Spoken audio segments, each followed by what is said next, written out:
Hello, friends. Hello, everybody.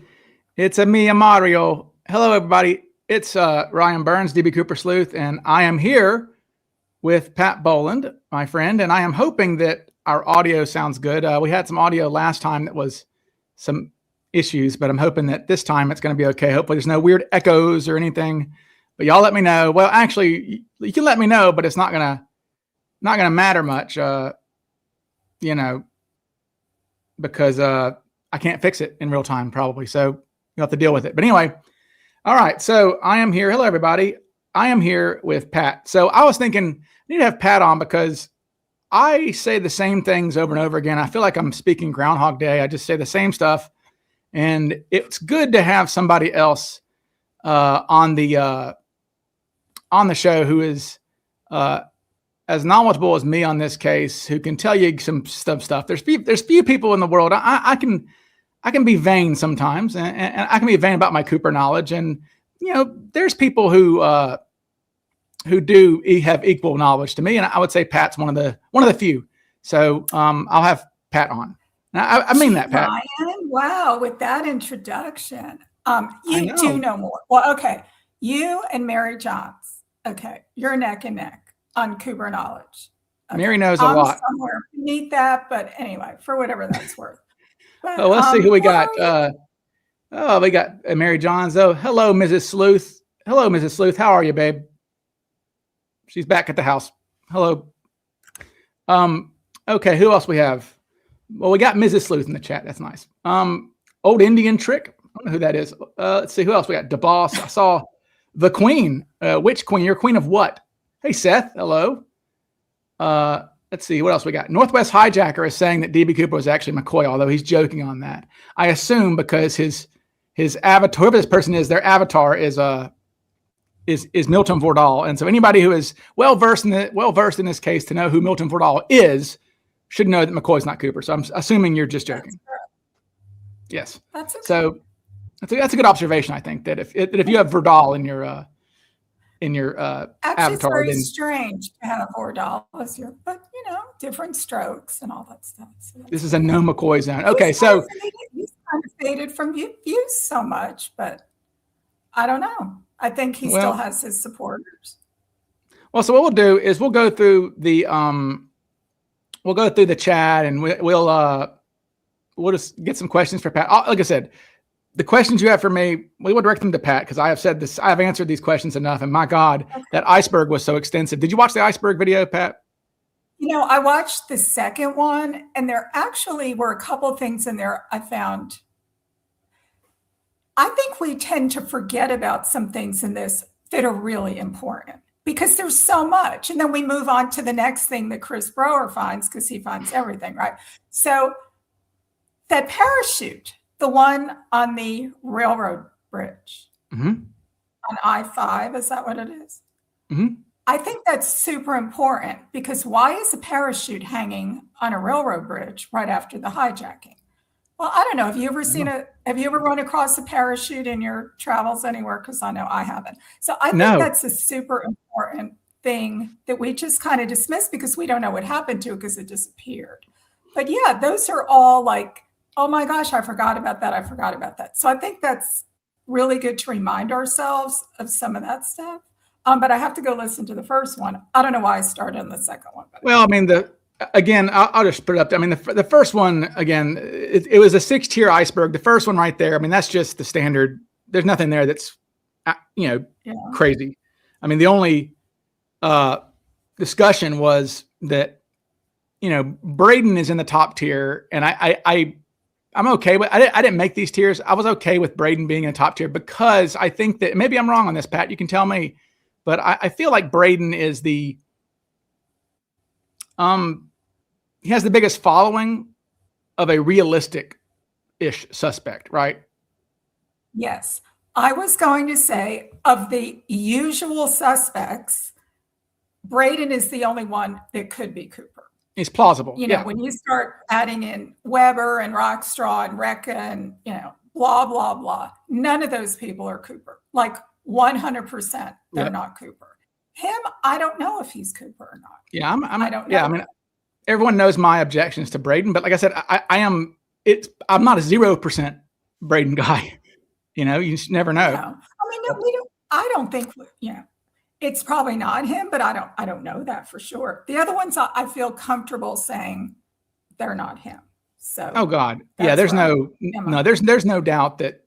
I mean, there is no universe where I think someone like Gossett or Weber or Recca or these people are. I mean, no, I'm sort of. I almost feel like we need new bad suspects because I'm kind of like tired of the bad suspects we have now. Like that whole thing this week about Recca was really the accomplice. Okay. Is that possible? You know what? Anything is possible. Is it likely? I don't think so. Well, tell us about your, I mean, going to plan to be. Yeah, I was just going to say that you've done, tell the people, like, you know, Pat's done more research, independent research. This is the problem, is that like the Recca people, they're flawed when they're doing their investigations because they're biased, right? It's not peer reviewed is I guess the way to say that, is that their research was not peer reviewed. Pat peer reviewed the Recca stuff. And tell us about that journey that you went on. Well, not only that, I took it up. Look, I am not a professional researcher, okay? But I think I do have common sense. So I decided, well, I did speak with Jeff, the very nice gentleman in the cafe, and he seemed very believable to me. He was very sure of his facts, down to he told me what kind of pie he was eating. I mean, it was very believable. But he told me some things that kind of really made me think this absolutely is not true. And when I brought them to the attention nicely of the Recca people, well, then you get blocked. You get told that, you know, you don't know what you're talking about. Okay, I'm just talking to someone who was there. You know, I wasn't there. Right. But I think to me, what really stood out was Jeff told me that he saw Walter, whoever this mystery man was, 3 miles from the cafe. Well, okay, if you jumped at 8:11, 8:13, how long does it take you in the rain with 20 pounds of money with a broken leg to walk 3 miles? Right. Not 5 or 10 minutes. It takes a while. So then he gets all the way to the cafe. Then he has to meet up with this guy, tell him to, you know, he ordered him some coffee, tell him to call his friend. I mean, and then Jeff has time to, nobody bothered to find out how far is the Grange Hall from. Okay, I called the Grange Hall. All their records burned up. Okay, they're like 5 or 6 miles. This guy's in a dump truck.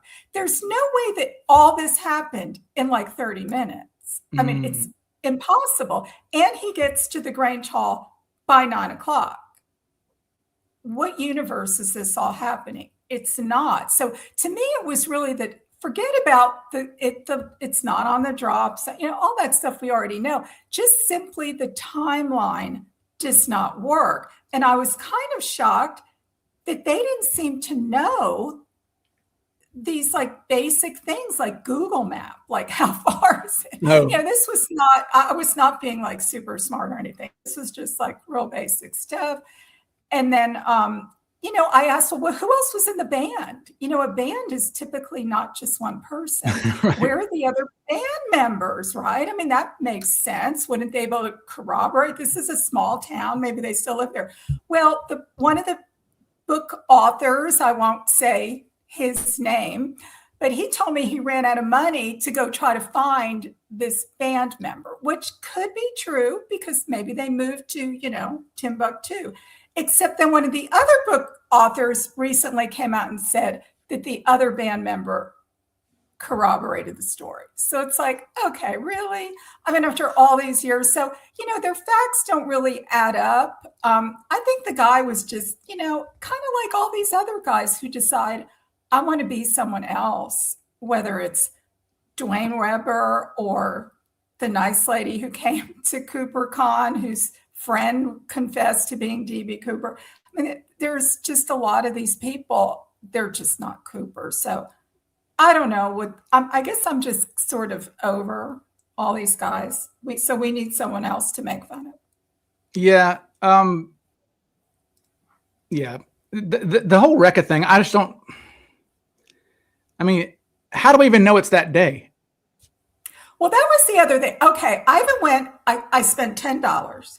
I called the local newspaper that's still there, And the nice lady did a complete search for like 2 months before, a month after, to see if there were any ads in the paper, upcoming dance. Was there a recap? Mrs. Smith had tea with Mrs. Jones. I mean, you know how those newspapers are.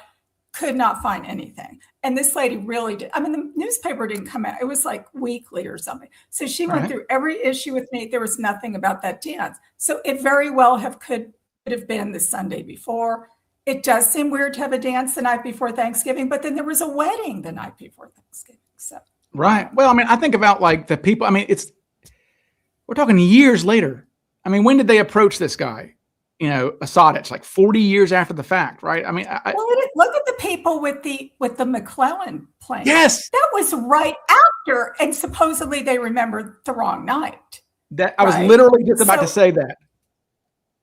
Yeah. So okay, I'm still think that story's a little strange, but anyway, no. If you tell me what night last week did we go have dinner at X, I would have to think, well, I don't know. Yeah. Let me think. Was that Tuesday? Was that Wednesday? Now, I do think women back then would have been busy preparing for Thanksgiving, but it does sound like they all just, for whatever reason, and you got the TV show wrong when you did your thing. It was Truth or Consequences. Oh, was it? You were saying which show they were watching. Yes. I don't remember. The problem is, Truth or Consequences, which was a super popular game show, it was on every night. Oh, okay. So that's the problem then. Theory. Okay. Yeah, so it wasn't one of those, oh, yes, you said Kojak. Well, Kojak was only on once a week, right? Right. So I see. It's kind of like saying that, oh, it was the morning when The Price is Right was on. Like, no. Okay. No. And that was on every day, too. There are benefits in this to being old. Okay, I'll just say that right here. But anyway, it was true, which I thought was funny because I'm like, I remember that shit. Okay. So anyway, well, several people have messaged me questions. Knock it out. Yeah. Okay. We have why, because we know now, because of Nikki getting that unbelievable cockpit tape, which is just kind of mind-blowing. Yep. Why did Cooper, when he had the option of the research chute that was operational, and he had the dummy, why did he take the dummy chute? I mean, like I said, the only scenario that makes any sense is the scenario that Mark Meltzer came up with. Like he said, well, it could have been used to get down from a tree. I mean, but the problem is that would require, I mean, it was apparently very clearly labeled as a dummy chute. I mean, it had some X on it or something that should have been clear to Cooper that it was something. Hopefully. Yeah. I mean, you would think so. You don't want some, I mean, that would be a hell of a liability for a skydiving center to have it would definitely be a lawsuit to make it. Yeah. So, either like Drew says here, ignorance is one explanation. So maybe, but I don't know. Cooper seems way too calm to be ignorant on things, I think. Well, that's what somebody said today. Either he was really, really skilled at this, or he had absolutely no idea what he was doing. I don't think somehow there's a middle ground on this. Right. Because to take that chute, he had to either he just didn't know what a dummy chute was, or he had some very specific purpose for it. And the only person who would have a specific purpose would be someone who knew about jumping out of airplanes. I would not know what to do with that. You would not know what to do. Well, maybe we would now, but we wouldn't have in the past. But to cut up the operation, even though he couldn't use it in the way it was intended, how did he really know the dummy chute even had what it had on the inside of it? Well, I mean, you can look. I mean, you can peek around, but yeah, that's a weird one. And people will say that he put the money in there and everything like that. But Tina watched the guy do that. Try. I mean, that's actually in the 302. It says that he tried to put money in the reserve containers and gave up. So he didn't do that. Which is very strange. And if he had done that, then whatever was inside the dummy reserve should have been left in the plane. If he had, used that container for some reason to pack money in there, like then he left the other one. Right. I mean, why take one and not the other? Yeah. The fact he cut it, I still say he had the way he cut those knots on the paracord. My guy says that's how a rigger would do it. To me, that's counterintuitive. I'd be slicing through those things. Yeah. I would not methodically be, who cares about taking it off? I mean, you're in a hurry. You're not trying to be neat about it, or it's not going to be used for anything other than the cords are the important part. Yeah, I wonder if they fray. Why would they fray? You're only using them to get to the ground. You're not using them to tow a boat or something. So I don't know. So many things that Cooper did do not make any sense. Apparently they made sense to him, I guess, but they certainly are counterintuitive to us that they don't make any sense. It just seems like he's all over the place. Yeah, I wish that I had a better photograph of it. But yeah, basically it's hard to, I'll have to do a whole episode on that, about our whole video about how he cut the shroud lines out, because I mean, you would just think that you would just do like this, but he was being very surgical, people, like as surgical as you could be cutting these shroud lines. It's crazy. It almost seems like it would be harder to cut through that knot than it would be to just whack easily the cord. Yeah. I mean, so I don't know. I just don't know if it's muscle memory. That's the way I normally detach when I'm re-rigging the chute. I mean, that's the only thing I can think of, other than he had some sort of experience with knots, he was a sailor or some other occupation where he would be, had something that had knots. I don't know. No. So much of him, it's really funny. I was thinking about this today, we're into all these details, right? All these things on the plane, his cigarettes, his this, he did this, he didn't do that. But really none of this is of interest when you think about it. The only thing that really matters is what happened after he jumped out of the plane, to me, because that's really the part that, we just really don't know anything. And so it's like we have all these details. I guess the details would help tell us who he is or what kind of person he was. If he was a rigger, well, that's a much more select group, obviously, but we don't know that. Or, we really felt that it narrowed it down, perhaps. Like, again, it is a paratrooper trick, and there are photographs you can find online of paratroopers doing this and being taught to do this, that if you have a front reserve, if you open it up, if you're stuck in a tree and you open your front reserve, the thing will there's no air to blossom it out. It will just fall to the ground. And so when it falls to the ground, that container is attached to your backpack, and your backpack is what's stuck in a tree. So you wiggle out of your backpack and you shimmy down the lines. And that's a known paratrooper trick. So maybe that means something. All this stuff. That's the other problem. Well, somebody asked, that was one of the questions somebody asked me. I mean, what did he do with all that stuff? He's got the parachute, he's got the backpack, he's got the front, he's got the money bag, he's got the briefcase. Where is it? Certainly that's he why wasn't wandering with all that stuff. That's why somebody asked me recently, like begged me, said, gun to your head, please give me like whatever you think happened. I was like, I don't know. Like, please. I was like, fine, I'll give you my maybe. Like if I had a gun to my head, literally, and said, we will shoot your brains out if you don't tell us what your theory is. So I was like, okay, here, I'll give you the best thing I got. And like, nothing else makes sense other than him going back to a stash spot and throwing everything in his trunk and then driving off and then disposing of it elsewhere at his own leisure. I think so, because he's not we have to assume he didn't know exactly where he was. I mean, he had a general idea, but you can't pinpoint exactly where you're dropping. So he had to hide this. And as weird as that sounds to me, when we look at a lot of these other bank robbers and people, they do hide their money. I would not let go of that money, but then I'm not a bank robber. So I think that's not unheard of for them to bury it somewhere and then come back. Did he bury it at Tina Bar? That's the problem.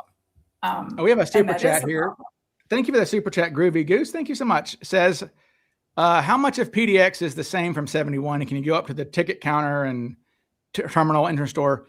No, it's been very, very highly renovated. It's my understanding. Well, we were we were just there. I mean, there's that whole new sort of fancy looking terminal, and Yeah. it looks completely, I think it looks complete. Supposedly back then you could pull your boat up. They said you could, well, of course, back then you could just walk anywhere, there was no security, but they said that you could just, I'm not saying Cooper did that, but speaking of which, how did he get to the airport? You were asked that. Somebody asked you that earlier. Somebody said, Pat, how do you think Cooper got to the airport? Well, he had to be dropped off, because think about it. With this whole goofy situation with this airport, unless he had someone drop it, as much as we had people calling in tips, he was on Perry Mason, he's my ex-brother-in-law. How come nobody even erroneously called in a tip? Oh, I saw him at the cigarette counter. I saw him in the men's room. I saw him walking in. I saw him, whatever. And we would have that in the files, because every tip was documented. And where are all these people? Yeah. Just people who wanted to be involved. Oh my gosh, I think I saw him at the FBI. But those people don't exist. And why is that? So he had to now he was early, so he stood there for 45 minutes before he got on the plane. But he had to have literally been dropped off by the front door and just waltzed right in. He had to have. He couldn't have parked his car. Somebody would have seen him in the parking lot. A cab driver, you know how nosy those people are. They would have said, oh, I want to be on TV. A bus driver, some old lady would have sat next to him. I just think he had to have been. And if he was dropped off, we know what that means. Unless it was someone who was just an innocent bystander and thought they were dropping a friend off at the airport because he was going, to visit family or something for the holiday. Maybe. But would he be sitting around wondering, gee, the friend I dropped off, he seems to look like the sketch. And he just bought a new Cadillac? Yeah, that's the whole idea of the unwitting accomplice, right? Is that somebody asked for a ride and didn't know they were being an accomplice, which does happen. I mean, believe me, I am. Yeah. Good. I think if there is an accomplice, I'm liking it's either, a family member, a brother, or it's a woman. I mean, those are like, a wife, a girlfriend. Right. Or Joseph Henry Johnston, that guy right there. I know. Well, although he wasn't much help the day of the hijacking, though, because he was in the drunk tank. Well, he wasn't. And the guy was such a royal screw up from what I can see. Yeah. Aside from being a hardened criminal, he just was, unreliable, to say the least. He'd be a really poor person to pick to be your, but if all he had to do was drop you at the airport, how hard is that? The problem was he supposed to pick you up on the back end? And to me, that's where he would fail. You're calling him, going, "Where are you? Oh my God, I can't find the place. I mean, I'm drunk at a bar." I don't know what he's doing. Yeah, he's not a good. He wouldn't be a very good accomplice. But there's a lot of smoke around him. Well, there is. And now that we found out, I mean, he gives more addresses. I mean, the guy was a rolling stone, to say the least. But, compared to the address he gave when he was arrested, the day of the hijack, then he had the incident in Astoria where he was passing all that money. That was only like a month later. Then he dies in April, but the death certificate has 2 different addresses on it, one of which is a friend's house. The other one is a trailer park. And that's where he died, apparently, was at the trailer park. Oh, was it? Whose trailer? Well, we have no idea. Yeah. Okay. Somebody's another super chat. Tim Carter says, is it wild we have UFO disclosure dating back to the 40s, including astronauts, but we can't track a hijacker with recorded bills over Portland? No, I would say not, because, this is one guy. The statements of astronauts are more recorded than a random traveler who hijacks a plane. So I don't think that's crazy that we have the UFO stuff. But it is funny that, like, here we are now in a world where our own government's like, oh yeah, there's aliens, and we're just like, whatever. It kind of shows what the times we're in, that I know. we don't even care. It's like, whatever. Well, moving on. at this point, we're so jaded. We kind of believe anything. Anything's possible, I think. Well, I mean, No, we just all grew up thinking that like it would be some big reveal that there's aliens, and then it's like, nah, whatever. Who cares? Okay. Well, it moving is on. very hard to believe, though, that we really have never identified this guy. I could see that we never found him because he took off to parts unknown. But how did we not? So many of these cases, if you talk, and you know this, Ryan, from your business, but the cops will say, well, we always knew who it was, but we didn't have enough evidence. The DA wouldn't bring charges or whatever. I mean, you hear that all the time in these cold case murders. We knew it was the husband. We knew it was the boyfriend. We knew. In the Cooper case, as far as I know, the FBI had absolutely no idea who this guy was after 45 years. Zero. I don't think they did. And if you even talk to you've talked to case agents. I've only talked to a couple, but they don't seem to really know who it is. Oh no. Like that's one of the things that from us.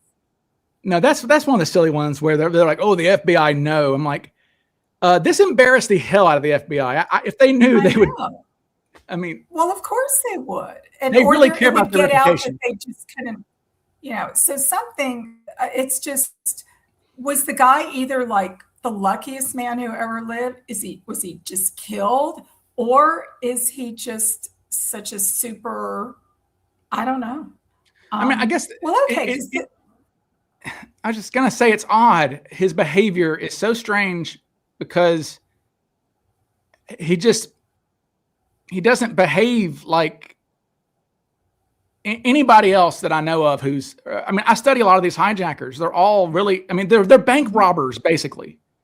So like no bank robbers are chilled out like that, but Cooper was. I know. He was way too calm. I think he probably was on some sort of drugs, but I don't think that would make you be just he was so comfortable with him, with everything. This just seemed like his wheelhouse, if you want to use that term. Well, that's why I it's funny that he had Benzedrine, which is Adderall, basically. That's what we call Adderall now. And I can fall asleep on Adderall. Anybody who actually has ADHD, that's the whole point of it, is it actually like, it's the opposite of what it is for somebody else. Okay. Like if you were to take it, you'd be on speed and you'd be vacuuming for 85 hours and researching Recca and you'd be doing crazy stuff around the house. Just what I need. Okay. I know. But like you'd be so like, because it's speed. But if you have ADHD, it's a calming effect. So Coop was on something. I think if he was on the Benzedrine, then it would have calmed him down. But here's a question for you, Pat. The question: what was the timing around Thanksgiving strategic, or did being alone on a family-focused holiday trigger him, or was it just random that it was Thanksgiving? What do you think? Well, okay, I don't think Cooper was married with children at the time. Yeah. That's just my opinion. I don't see that. But again, we're forgetting some stuff that we know, again, from Chris Brower, and we're giving him a big head because Chris, is the guy. I'm just kidding. I love Chris. But he has found out Monday and Tuesday, the airport in Portland was closed for several hours because of weather. Not only that, it was reported in the local paper that Wednesday it might be closed part of the day. So there is that. Strange, right? Then we have what Chris posted the other day, that sadly a teenager was missing who had been hunting, and they had helicopters and they had boots on the ground looking for this kid, literally right in the area where Cooper might have jumped or might have thought that he was going to land, because he didn't know, right, really, until after he was on the plane. I don't know. I just think that's very interesting about the weather. To me, that takes away that, did Cooper fly in from the East Coast? The East Coast was being battered with all these snowstorms. Yeah. And again, someone said, well, it didn't turn out as bad as they thought. It doesn't matter. It's what is the anticipation of that? They didn't know. You're still preparing, right? You're still thinking, we're supposed to get 10 feet of snow tomorrow. Even if it's only 2 feet, you've planned ahead that way. So I think maybe it was supposed to be earlier in the week and it just, but doesn't that lead you to believe that Cooper was in the area? Because a snowstorm, an airport closed in Portland is not making news in New Jersey. Okay. I mean, why would it be? Airports are closed all the time. Nobody hears about it. And, you just don't hear about it. The same thing with the weather. Yes, we'll hear if there's a hurricane coming. But we have to go back to 1971 when we had no internet. Everybody's watching Walter Cronkite for 30 minutes every night. We had the local paper. This was not something that everybody would be aware of. So I think it has to lead us to think that he was somewhere in the vicinity where he could monitor what was going on. Now, did he live there? Was he in a safe house? Was he in a seedy motel? Could be. But I think he was there. So I don't think Thanksgiving has anything to do with the wife and kids are not going to miss him. I just don't know what excuse you'd use for not being home. Plus, Cooper just doesn't seem like a guy. Plus, he'd have better looking clothes if he was married. No self-respecting woman would let him out of the house looking. You would hope. Somebody says, I'm with Bag Olson here. He says Cooper didn't need an accomplice. That only doubled his risk of getting caught. I mean, again, gun to my head, I would say he had no accomplice. Number one, because he was never caught and people do talk. Okay. And the only way to keep a secret is to tell nobody, literally. So there's that. This is true. But I do think there are some people, and we go back to that show that we all watched recently about the bank robbers in Seattle. I mean, they never ratted out their accomplice who was a woman, and I think they're still in jail, but they just never ratted her out. So some people do have, can keep a secret. And I do think it tends to be someone who is very close to you, either a relative or a love interest or someone, a wife, who might be benefiting from the crime as well. I don't know if there was an accomplice. I can see both ways. I just think to get to the airport, he had to have some help along the way. Where was his car parked? He lands out in the middle of some field or whatever. How does he get to civilization? Is that him walking down that road all wet? Where was he going? I think if it was him on the road, he's going to use a phone. Who's he calling? Hey, I'm on this lonely road at 11 o'clock. I've just hijacked a plane. I mean, you just have to, if you think it through all the way, then you kind of run into, okay, what did he do after that? Right. It's always that. It's always like that. Somebody said, Mac, that just kind of goes into Max's question. Hello, Max. Max says Larry Carr said Cooper died because he wouldn't have kept his mouth shut. But if Cooper told Johnston and Johnston died 6 months later, then Cooper told no one else. I mean, that kind of what you're saying there, Max, is why I am. It's kind of like it's one reason why I'm intrigued by the suspect that was presented at CooperCon. He didn't live that much longer after the hijacking. And that's a plus for a suspect. Wouldn't you agree? Not living much longer after the hijacking. The fact that he died soon after, of course, because then he's gone and there's no money. He hasn't spent the money. I mean, everything just is over. But I read yet another one today about a guy who committed murder and took off for 45 years. He escaped from prison. It wasn't until after he died and somebody did a DNA test or whatever and figured out so people look at the Golden State Killer. Look at any of these people that kept their mouth shut for decades. So I do think if Cooper lived, he could have kept his mouth shut. But the fact that at least we don't know of him spending any money, the fact he wasn't caught does lead you to believe that maybe he met an untimely death. I mean, look at what he's doing anyway. I mean, just look at his lifestyle. I mean, and being a hijacker is a lifestyle. He's committing these terrible crimes. I know. He's committing these crimes. Cooper was a bad guy. I know. Yeah, he was being reckless. Well, he really wasn't. He was just being reckless. He was a creep. Here's a question for Pat. Okay. Okay, let's move on.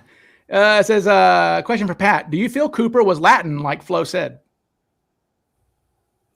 Well, that brings up what I was going to say, because I bring like special effects, right? Makeup. Okay. I do think Cooper definitely had a darker complexion. I think there's a couple things that I'm set on with Cooper. And really the main one is that neck, because too many times I have seen Bill Mitchell pull that skin out and say he was so set on that he drew a picture for the FBI and said, no, the sketch is wrong. You've got to show. So there was something weird about his neck. Totally. I do think Cooper was not a pale man. I think if he was wearing makeup, and we now have 2 interviews with Flo, which I have personally looked into, of course, that the people are very believable who spoke with her.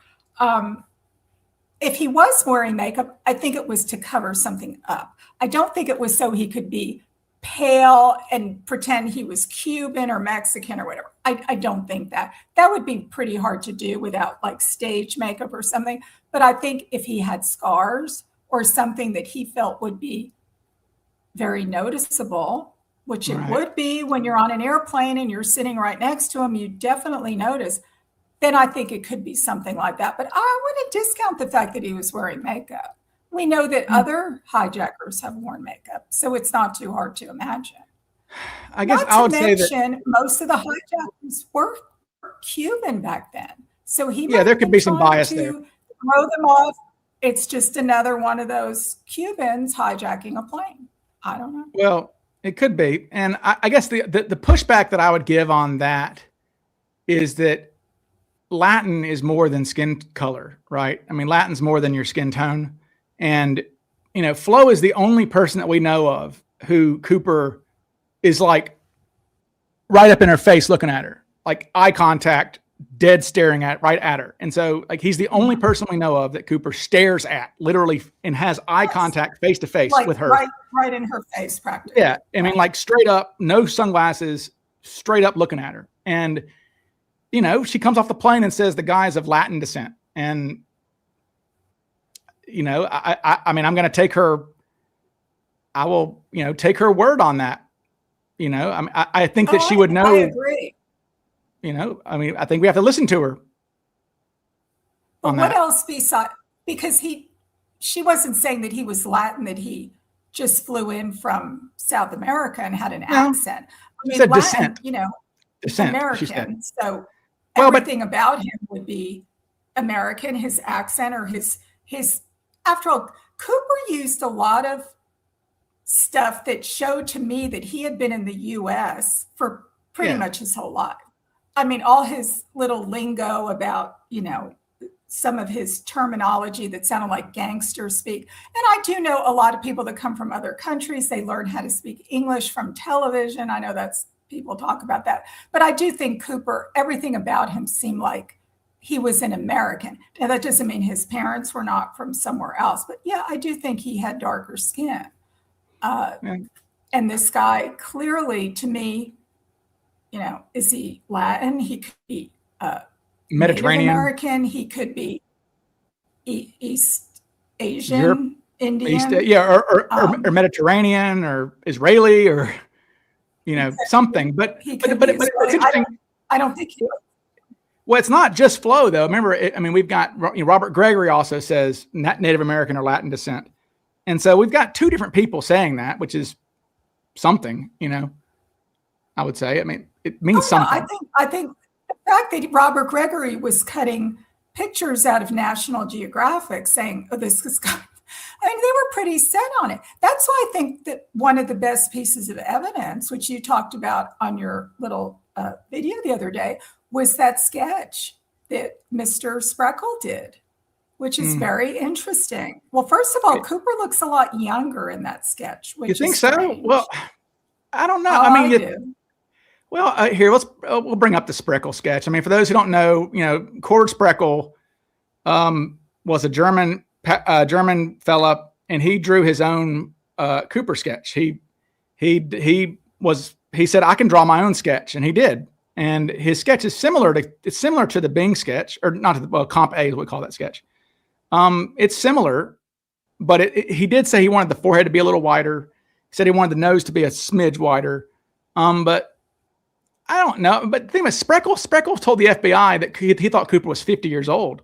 So he's drawing what he thought was a 50-year-old man. This is not a 50-year-old. I don't know. This is not a 50-year-old man. I can't tell what he looks like. Looks like an alien man. I don't think so. I mean, well, he does. He's definitely odd looking. But I think, I've showed this to some people and they all thought that he looked younger too. For whatever that's worth, I don't know. Mary's got an interesting point. Mary says that he looks more. Oh wait, Mary says that. Where'd he go, Mary? Mary says that he looks more olive complected in that Spreckle sketch. Yeah, I get. I mean, the shading on it is darker for sure than the other sketch. And she was saying the nostrils are different. Wait, Gustav says rip Tina Mucklow. Tina's not dead, Gustav. Okay, that's not. Tina's not dead. Okay, let's see. Okay, I'll take the spread. But yeah, the Spreckle sketch. I don't know what to say about it. I mean, it just kind of looks like, just looks like the Bing sketch to me. I don't see too much of a difference in the Spreckle sketch. I mean, like I said, the forehead is wider, which if you look at the, if you compare the two sketches, I mean, so Bing's head is wider than Campe. Okay. And now that was a result of the passengers saying that maybe make his forehead a little wider. And they did. And they made his chin wider too. That. But Flo, when Flo was reviewing Bing, which is the one we call Bing is the one with eyes. Okay. Campe is the one with sunglasses. When Flo's reviewing Bing, Flo says that she thinks he's too wide. Again, she's like, this is too wide. I don't like it. I mean, she didn't mind it, but she said it's just too wide. So regardless, Cooper's got a narrow head. I mean, like I said, that's one of those things that, and I'm sure you're the same way. That's kind of one of those ride or die, things that if we had, he wasn't a full-faced guy, but he was very thin. I think he was very thin. And he had a long, thin face, which goes along with the rest of his body. I don't think there's anything mysterious about it. I just think the neck is really, that's kind of like, well, I mean, it is notable. You must have. Well, it is notable that Spreckle is the only other person who mentions Cooper's skin being loose somewhere. He does say Spreckle does. There's a document where he says that one of the suspect photos he's looking at, he says this this man has the same, he's not the hijacker, but he has the same looseness of his skin. Loose skin. Yes, on his face, which to me sounds like someone who's recently lost weight. I know that's an age thing somewhat, but I don't know that Cooper was old enough that he would be, so saggy. Although maybe he just had a tough life robbing all those banks and doing all that stuff. Or being a double agent, that really adds up. Right. Sounds like it. Okay, let's see. Did you have other questions that you had pulled earlier, Pat? Okay, these are some things. Oh, this was an interesting one. If at the time they were able to pull good prints, how would that have helped solve the case? I don't know if it would have helped at all, considering that the main source of fingerprints was through the air. Well, I mean, anybody who was fingerprinted by the Army or the Air Force who was Cooper's age had their fingerprints destroyed during the 1973 St. Louis records fire. And that comes up in the files a lot. They'll mention it. The FBI are like, this sucks because we can't cross-check this person's fingerprint. I mean, but if they had Cooper's fingerprints, I mean, these days it might help because they could run it through. I mean, there is a computer database now. Totally. But not then. To me, the only way would be if they had a suspect. Well, then you can match up his print, right? If your prints are on the plane, you're in big trouble. But no, there's no file that you can take the prints on the plane and I guess you could look through every fingerprint card ever, but who's doing that? They're not going to do that. So really, you've got to have a suspect. Well, that's the main use of the serial numbers. People talk about the serial numbers. The actual main use of the serial numbers really is for evidentiary value if they catch you with one. Not like, oh, this guy dropped off the bank. Let's go find the guy who dropped this off at Dairy Queen, right? No. Well, right, exactly. If the grocery store turns one in, it's like, well, do you remember who you got it from? No, we got it from the bank. I mean, you would, now you might read, it would be a regional thing. So if one turned up in Chicago, you might think, but then you don't know that somebody so okay, it'll tell you evidentiary value.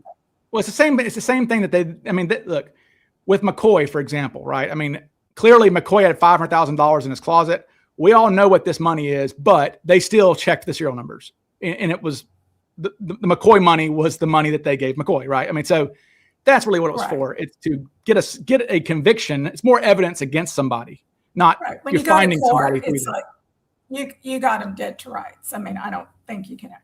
All right. We already talked about this one, I think. All right, this is a good one. How do we push the Las Vegas office to find the hair slide? Well, got to have a connection there. I mean, just got to have I mean, it's just sad because I know several of the FBI guys here, who are in Jackson, not because I deal with them in federal court and stuff, and they're all good dudes. And I have a connection with, I would feel they might look at me like I was crazy, but I'm close enough to those guys at least to say, look, I'm a Cooper guy, blah, blah, blah.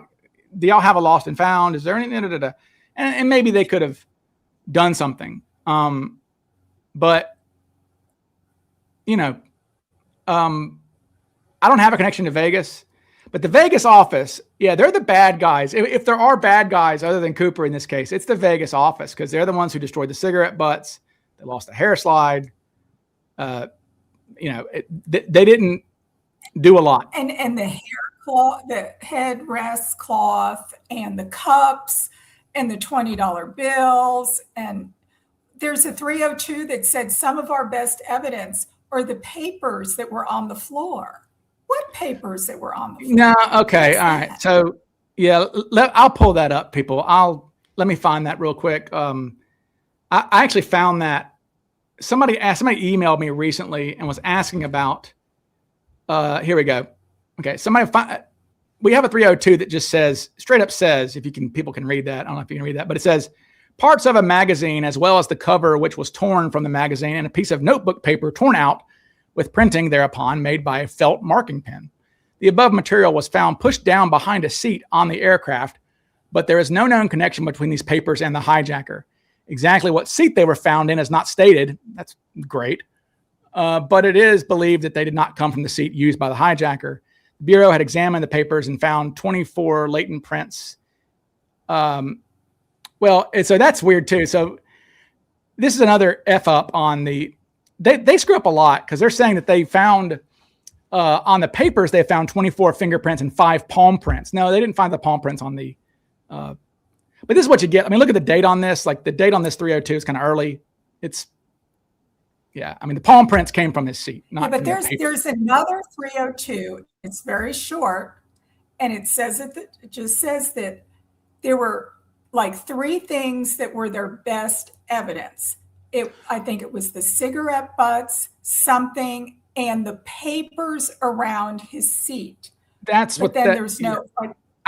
I think what that's actually, I think that 302, and I'm actually I know what that is. I've got it right here actually, because of course I do.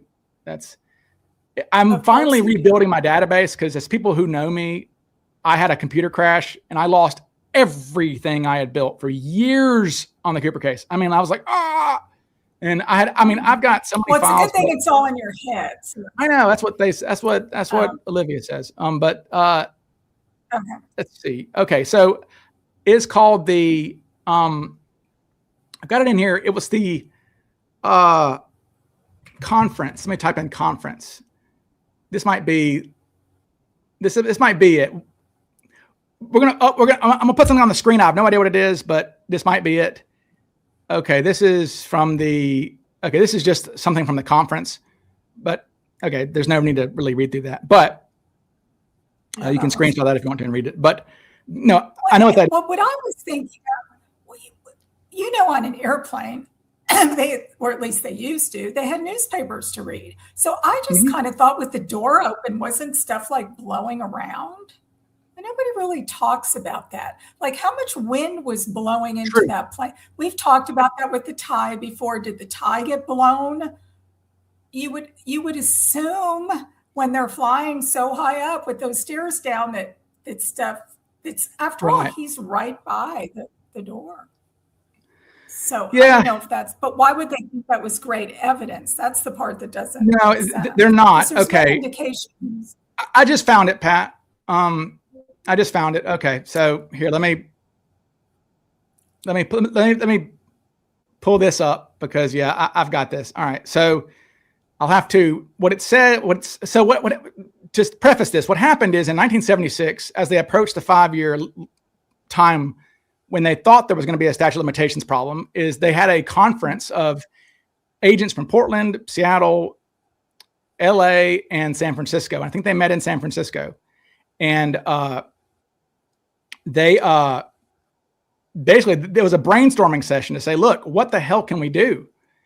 And it's kind of an interesting read when you read what they wrote, because you're getting like, that's the beauty of these FBI files is these are their internal memos that were never supposed to see the light of day. So we can see what they actually thought about these things. Sure. Right. And so that's the benefit of this. And so the document that you're, the problem is it said this, I'm sorry, I didn't mean to interrupt you. It said the cigarette butts, but by that point, the cigarette butts were already destroyed. So they couldn't have thought that was the best evidence of it. It's not the best evidence. And I'm trying to see where I saved that. There we go. All right. I saved it on my desktop, people. Sorry about that. Sorry, but discombobulated here. This always happens. Here we go. Okay. This is it, Pat. Here's what Pat was talking about. It was, I think they're just saying that this is the evidence they have. Now it's the best evidence. It's like, I think it's saying it's all they have. It was determined that at the present time, we had no good suspects and the amount of hard physical evidence was extremely limited. Tie and tie tack, straps of material from one of the parachutes, papers from around the subject's seat area, 8 cigarette butts, 2 hair samples, and approximately 66 unidentified latent fingerprints and a partridge in a pear tree. That's what they've got. That's what they're saying. Yeah. Why are newspapers in the same breath with stuff that really is good evidence? Because he's describing the cigarette butts. He's just saying the amount of hard physical evidence. He's listing everything they've got that's but what are these papers? I guess what are these papers? It's this. That's what they're referring to. I mean, there's nothing. There's nothing that not around his seat. Well, yeah, I know. It says that they're around his seat. It says they're know. It just seems very strange. Yeah, I know. They confuse themselves sometimes, but I don't know what Cooper's doing with papers. And again, Cooper's so meticulous. I think he's trying to take everything with him. I don't think he would, I think somebody got bored and ripping something up. I think in a way, it kind of shows that a lot of these 302s are curious. Let's just say that I think a lot of the information is not correct. Now, if they had this hair slide, why were they not matching this hair slide to more of their suspects? What about the palm print that they're so sure is Cooper? Why didn't they take the palm print from a lot of these guys who were good suspects? Do we have any information they ever did? Oh, Pat, they did. No, they did. Absolutely. That's what they did. Well, how many of them? You don't hear about Jason Langseth. Did they ever take this? Where's Jason Langseth? He was the #1 investigated suspect. Did they ever take his palm print? Catalano, Sheridan Peterson. Did they ever? Why were they taking their DNA? They may have. They had to match the palm print. I mean, they may have. All I know is that if you were to, if you go to here's the great thing is that website that we've got now. Normally I would have to go to my Adobe and pull all this stuff up, but there's this website now where you can just type in anything that shows you in the files. If I type in palm. Well, the search, I know it's great, but I'm just saying the people that are the main people that they were looking at, that they supposedly never closed the files on, that they were looking at for 30 years or whatever. I mean, it would have been. I just typed in palm, and I'm already seeing, like, I typed in palm, and I see 351 entries, and the things that pop up right here, I see them talking about Donald Sylvester Murphy. They're talking about Rackstraw, Alvin Hartley. I mean, they took palm prints from plenty of people, and that's actually what they eliminate them if the palm print didn't match. They did. That's what they told them. Why as they said, look, eliminate the people I just said. I mean, to me, that doesn't make sense. Oh, I see what you're saying. Well, I mean, I don't think they ever interviewed Sheridan in person until much later. I mean, the first time we have him being talk to the FBI is in like the 2000s even.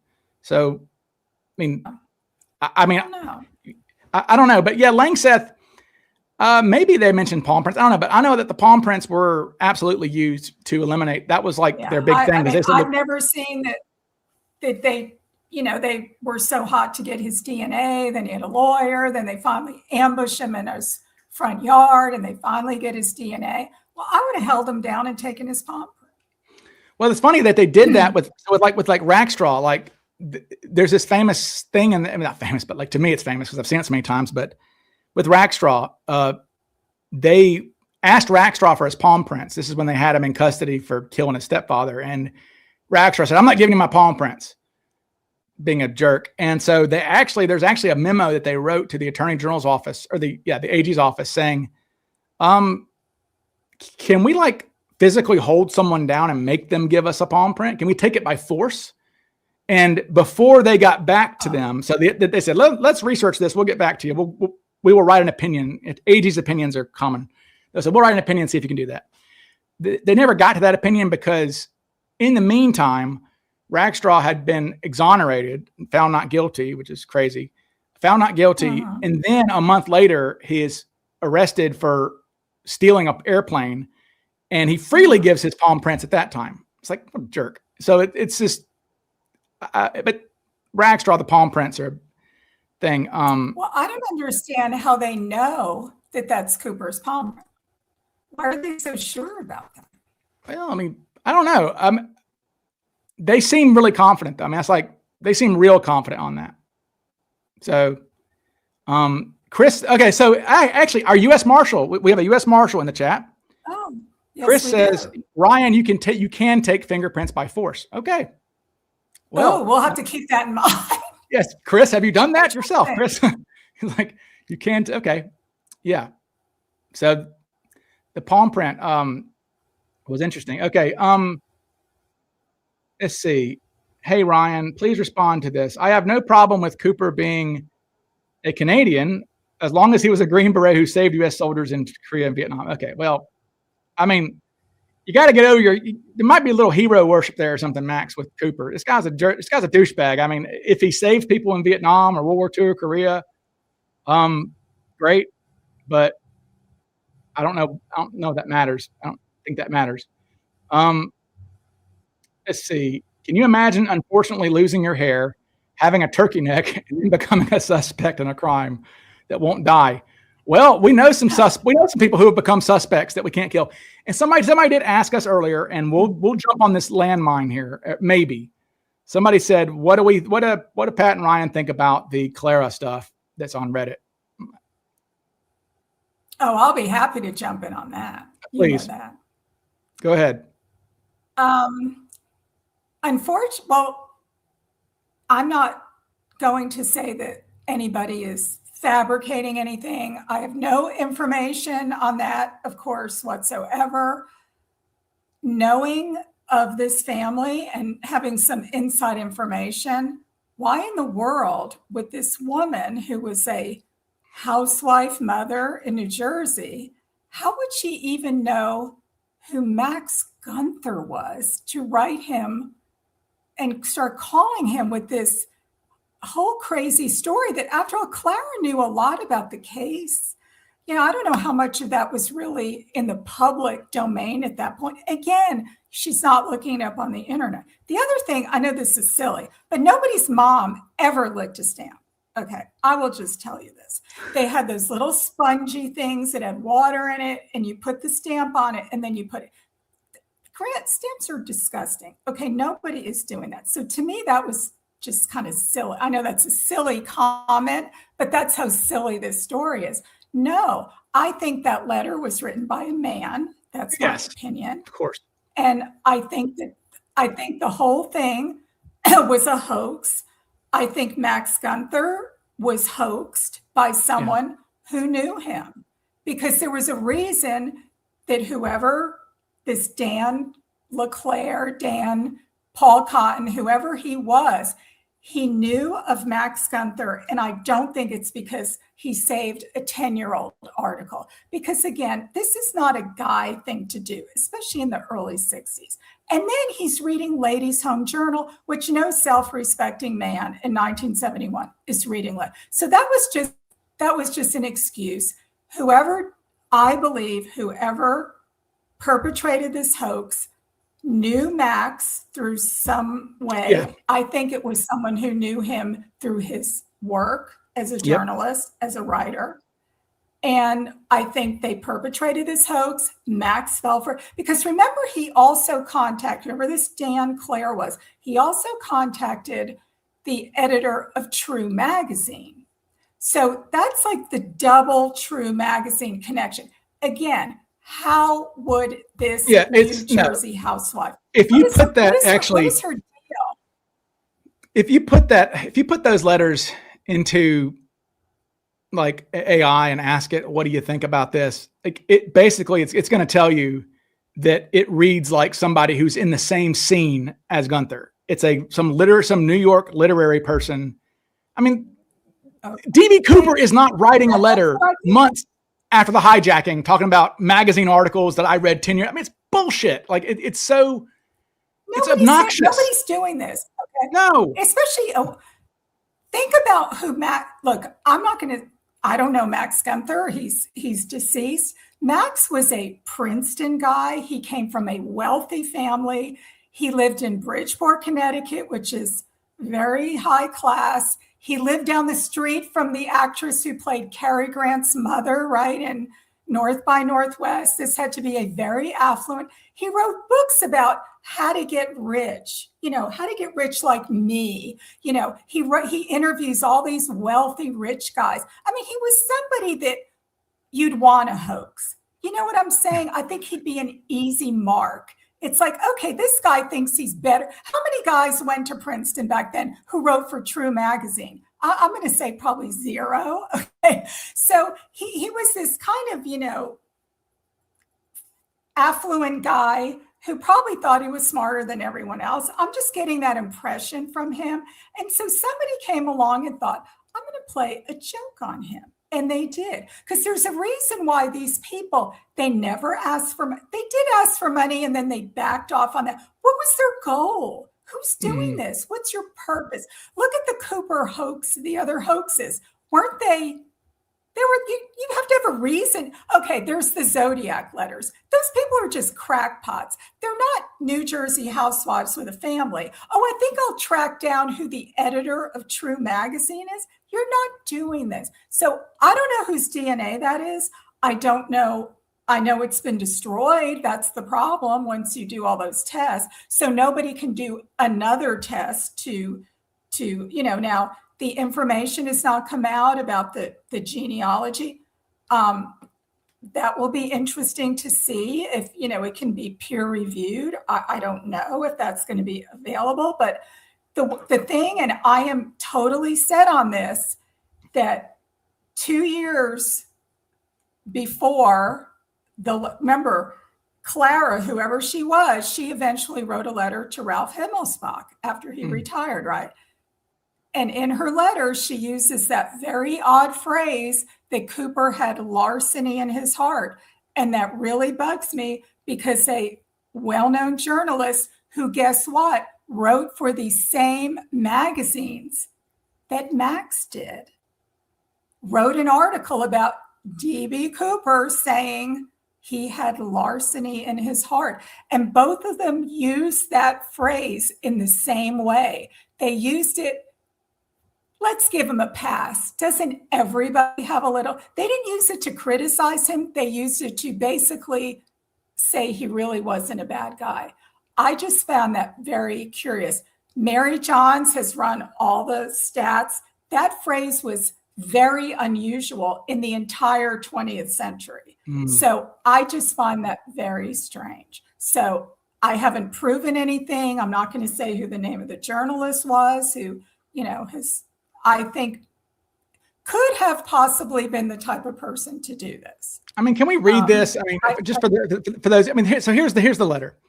This is supposedly our hijacker, our man of few words, like Minnesota's fine country. Period. That guy, the icon of brevity among hijackers is DB Cooper. Mr. Gunther, I am DB Cooper, who took $200,000 from Northwest Airlines last Thanksgiving and left by parachute. If this matter is successfully concluded, I will supply evidence that this is authentic and I am the genuine article. That will come later. Please be assured. I want to tell my story, particularly why I did what I did.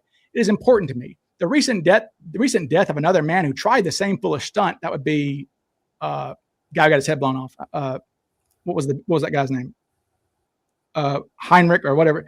Von Braun. He had a weird name. Anyway, but principally, I want to tell the story of what happened to a middle-aged man in this society today, and how the trap of marriage and money can close in on him until he must take a stupid risk to escape. The middle-aged and middle-income men are the forgotten men of our time. This is what I must tell, partly to make amends for what I did, and also to make the world think about we forgotten men. I am writing to you because an article by you in True Magazine in 1962, impressed me deeply. It was, quote, do-it-yourself divorce for fed-up males, in which you described the problems of disappearing. This extraordinary article was the start of my long journey.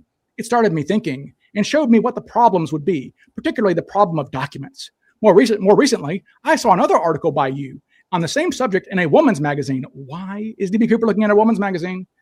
And I believe you have a feeling and will be sympathetic to me. I am making similar contact with a book publisher. I will introduce you to that publisher when the time comes. I will give you sufficient facts to write my story, which I do not care to write out in full myself, even if I had the skill. You in the public, it sounds like you have the skill, dude, to write a nice thing yourself, man. You and the publisher will never, of course, meet me face to face. I ask you now, if you would care to write my story for me. If so, if you choose to accept this mission, that's not true. If you choose to accept the mission, if so, will you agree to contribute to the New York Times Needing Cases Fund, 25% of your earnings? I mean, like, all of this is like, it's just like, I mean, how could you believe that? Clearly a fake. The other thing that's interesting, everything is postmarked from New York, but there's Gunther's notes for the book are online. And there's something in there that says that Clara, I guess, said that they used to send the letters to a friend so they could postmark them from somewhere else. Why? So she was saying Texas. Well, because then it looks like that's where it came from. Right. So in other words, just because the letter comes from New York doesn't mean the hoaxer's really there. They just have to know someone in New York and say, will you send this for me? And then it's postmarked in New York. So it's very odd that that's mentioned in that Clara supposedly said that. No, I think these people really, whoever these hoaxers were, I think Max was totally on the level. I think he fell for this hook, line, and sinker. I think somebody was having a really, really good laugh over this. But the whole William J. Smith thing is a complete, to me, it falls apart because Max Gunther says in his book that he made up the name Dan LeClaire. So where did he get that? He said it sounded French. Okay. I could say Fifi La somebody. All right. And now you're going to decide that person can be connected to DB Cooper? No, because it's a fake name. Fake name. So the whole thing just kind of falls apart. Honestly, found out today, which is interesting. William Smith, I didn't know this, but he was left-handed. I didn't know that. He also had He's Cooper. He also had a big scar on his hand. Right. But that's as a child. He cut it. Well, and that's in, but see, that's in the Gunther book. You see, that's why, that's one of those connections. Is in the Gunther book, it says he has a scar on his left hand. So that's in the Gunther book. So that's one of the things that that some of those people are saying. But the problem with Max, here's the problem with Max Gunther is that, and this is why I think he was hoaxed, but like part of me wonders if he knew that it was bullshit. Because look, if you're Max Gunther's editors, okay, Max, he says Cooper's name sounds French. Well, then he knows Cooper's name. Okay, so or if he knew Cooper's name, or even if Clara was real, she's giving him enough information for Gunther to go find the real guy. And Gunther, you would think, wouldn't his editors be like, we'd rather you solve the case and write a book about the real Cooper? How about Max Gunther, DB Cooper, how I found the bastard, like not what really happened, not, it's like if he knew these details. And it should be what really happened. Is he so loyal to Clara that he's going to like, come on. I don't know if his ego got the better of him. I don't know, but there was a famous hoax, and we've talked about this before, where Howard Hughes, authorized biography, Clifford Irving, he ended up going to prison. I believe that was the same publishing company that published the Gunther book. So I don't think they would have published this if they didn't think that it was real, because it was such bad publicity. That was really a huge I guess the problem is, I guess the difference though would be that what's his face is a real person who's identified. Hughes was a real person who could be defamed, right? This is arguably fictional. I think the publisher. I agree, but I'm just saying, to have another incident where you've been hoaxed by some guy claiming, hey, I interviewed Howard Hughes, which when he didn't, then you have another guy saying, oh, I interviewed the real DB Cooper. It just makes, this was back when things were on the level. People took pride in their, I just think these publishing companies would have said, I don't think so. This is garbage. And I don't think they did. So whatever he did, he convinced them. He had all these letters. Now, the fact that I think what led credibility is that Cooper, or whoever this Dan guy was, he did also contact a couple of other people. So, that it wasn't just Max saying, oh, well, I have letters, I talked to these people on the phone. He did contact this guy from Playboy Press. He contacted the editor of the magazine. So there was definitely corroboration on this. It was a pretty elaborate hoax, but I'm waiting to see. The problem is it's so detailed that, like, here's the problem is it is so detailed that, like, there's no way. Okay, let me ask you this. Maybe I'm wrong. You've been with your partner and husband a long time now, right? How long have you been married? 39 years. Okay. Now, do you think that, and this is, I don't know, maybe I'm totally wrong, but do you think that you could convey to somebody enough information about Jim in his life to fill up an entire book about his aunts and uncles and moved and no. Well, and you think about Clara, they were allegedly together 10 years, but she's remembering things that he told her 10 years ago. So maybe if my husband told me something this afternoon, I could come in here right now and tell you his whole life story. But anything he told me 10 years ago, who was going to remember all that? It's just so detailed. It was too detailed. Almost. Yeah, it's too detailed. Some of the details were wrong. It was too detailed. Yeah, it's too detailed. But and the thing is, the problem with the people who do the Gunther stuff is, like, it is a cherry picker's paradise, because you're saying, oh, well, this guy, Cooper has a scar. Well, what about the 90% other things that do not match William J. Smith? And a lot of them don't. You just ignore them. How many children he had? Well, first of all, the main person he never left his family and moved to California or Washington and ran away with some woman and never came back. So, that right there, it all falls apart. So, yes, surely you can say, oh, well, he liked to take pictures. Oh, okay, nobody else likes to take pictures. There's just nothing. The whole thing falls apart. And that would be fine if it was Joseph Henry Johnston, who was a total creep and a convicted felon multiple times, a loser. That is, yes, a lot of these guys, I don't mind talking about them because everybody knows about them because they were criminals. His family is being tormented continually by accusations that their father was a really bad guy. And he was not. I didn't know the man, but he wasn't D.B. Cooper. I mean, I would bet money on that. I think the whole thing is just, it's repulsive to me that this is still going on. So now the mother's being brought in. Okay, here's some innocent woman who's not around to defend herself, that she's so cuckoo that she learned every single thing about the Cooper case in the early 80s. So what? She went to the library. Were there books back then? Not really. I mean, there was very little information probably. You'd have to go and newspaper. Her husband is still alive. So like, I know. What are you writing this there's for? Newspaper. You'd have to get what? Oregonian articles or some, Seattle Times or whatever. You'd have to go to the library, see if you could get. Where else would you get this information from? There's no TV specials. There's no, when was the, I don't remember, when was the first, all right, In Search of was December 79. How much, okay, that gave you a little bit of information, but it certainly didn't give you the whole, after all, Clara had multiple conversations with Max. So I don't know. I just think the whole thing is really unfortunate. I almost said a wordy dirt. I almost said a bad word these days. But I was going to say the whole thing is blank. Starts with an R. Okay.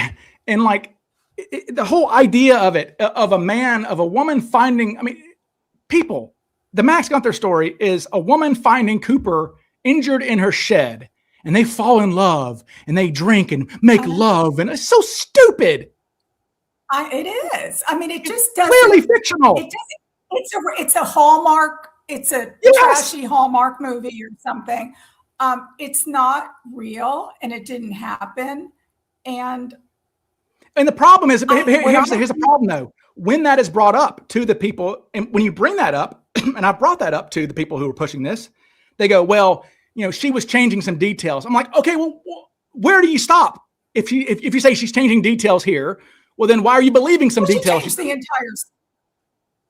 changed the entire story. Again, why, if you got away with this, why are you calling people and telling them? Why are you poking the bear? For no reason. Yeah. If you want to blackmail someone or you want to extort money, give us money. They want to give money to the New York Times Needy Widows and Orphans Fund or whatever. To me, this is like somebody is laughing at Max. Yeah. Did he believe all? That's all this is. That's what I think. And I think that's why this book was panned when it came out, and Max went underground with all of it. He gave like 2 interviews and then he said, I'm done. So, it really hurt his career. Well, here's what's interesting is that if you read the reviews, and I did this a lot, I extensively spent like a day of my time looking at reviews of like on newspapers.com of the Gunther book at the time.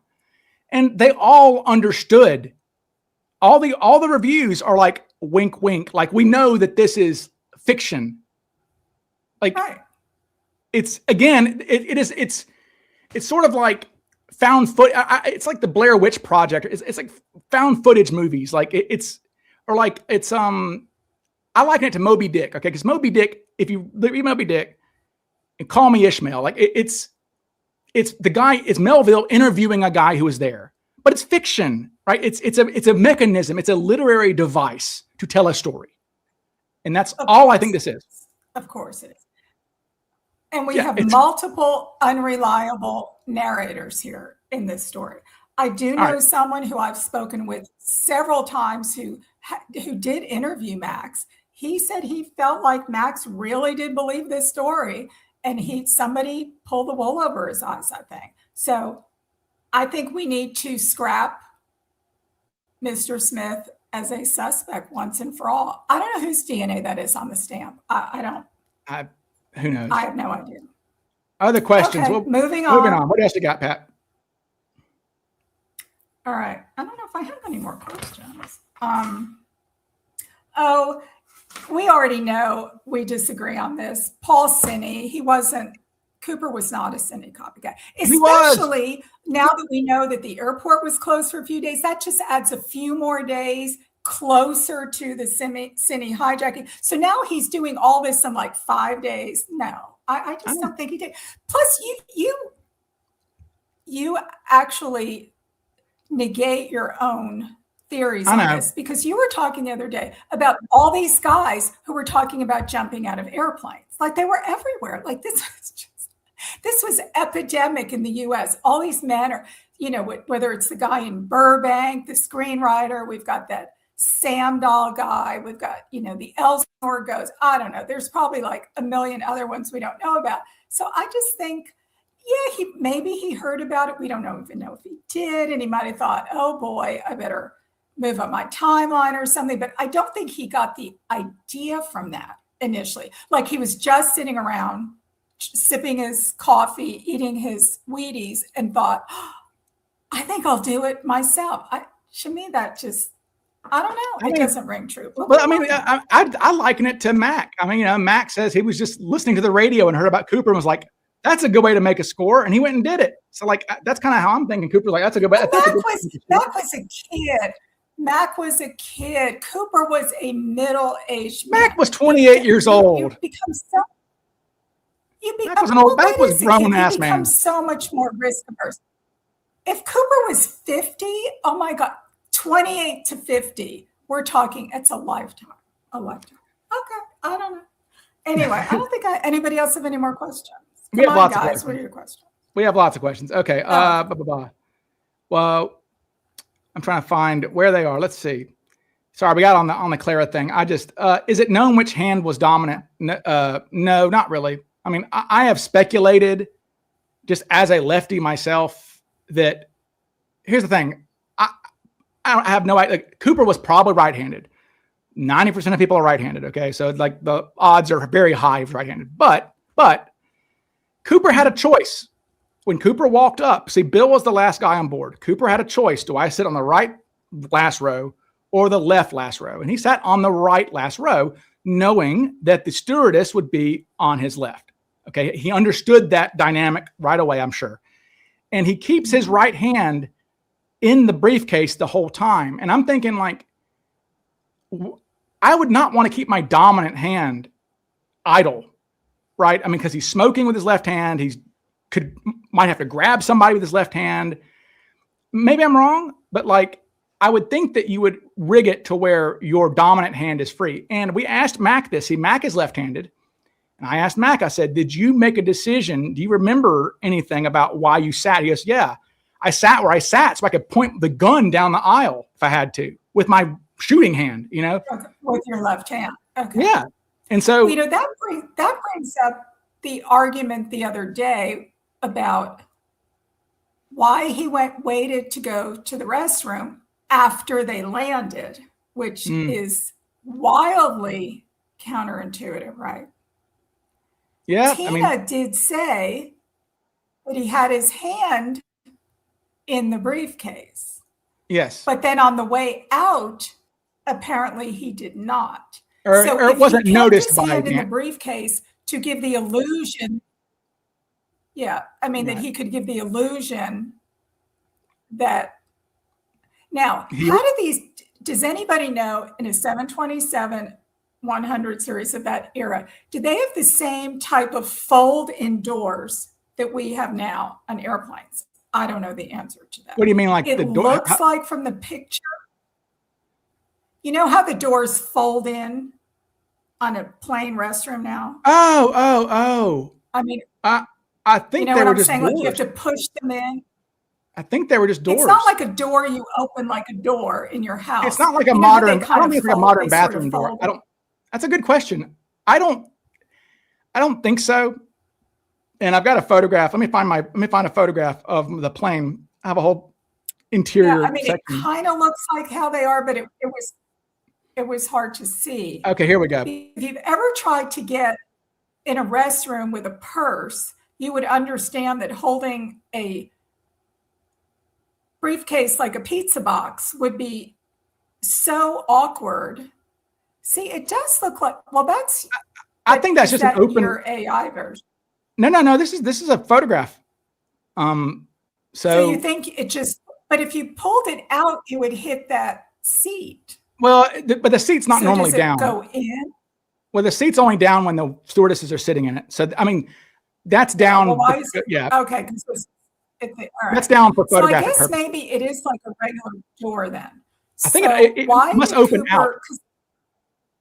Actually, it does. It does because, well, remember, this is part of the Kofelt grift that I've always wondered about. Is somewhere in the Kofelt story, it's mentioned about how Cooper hit her with the door when he opened it up to come out of the bathroom, which is interesting. That's right. That's the thing about Kofelt is that there are enough.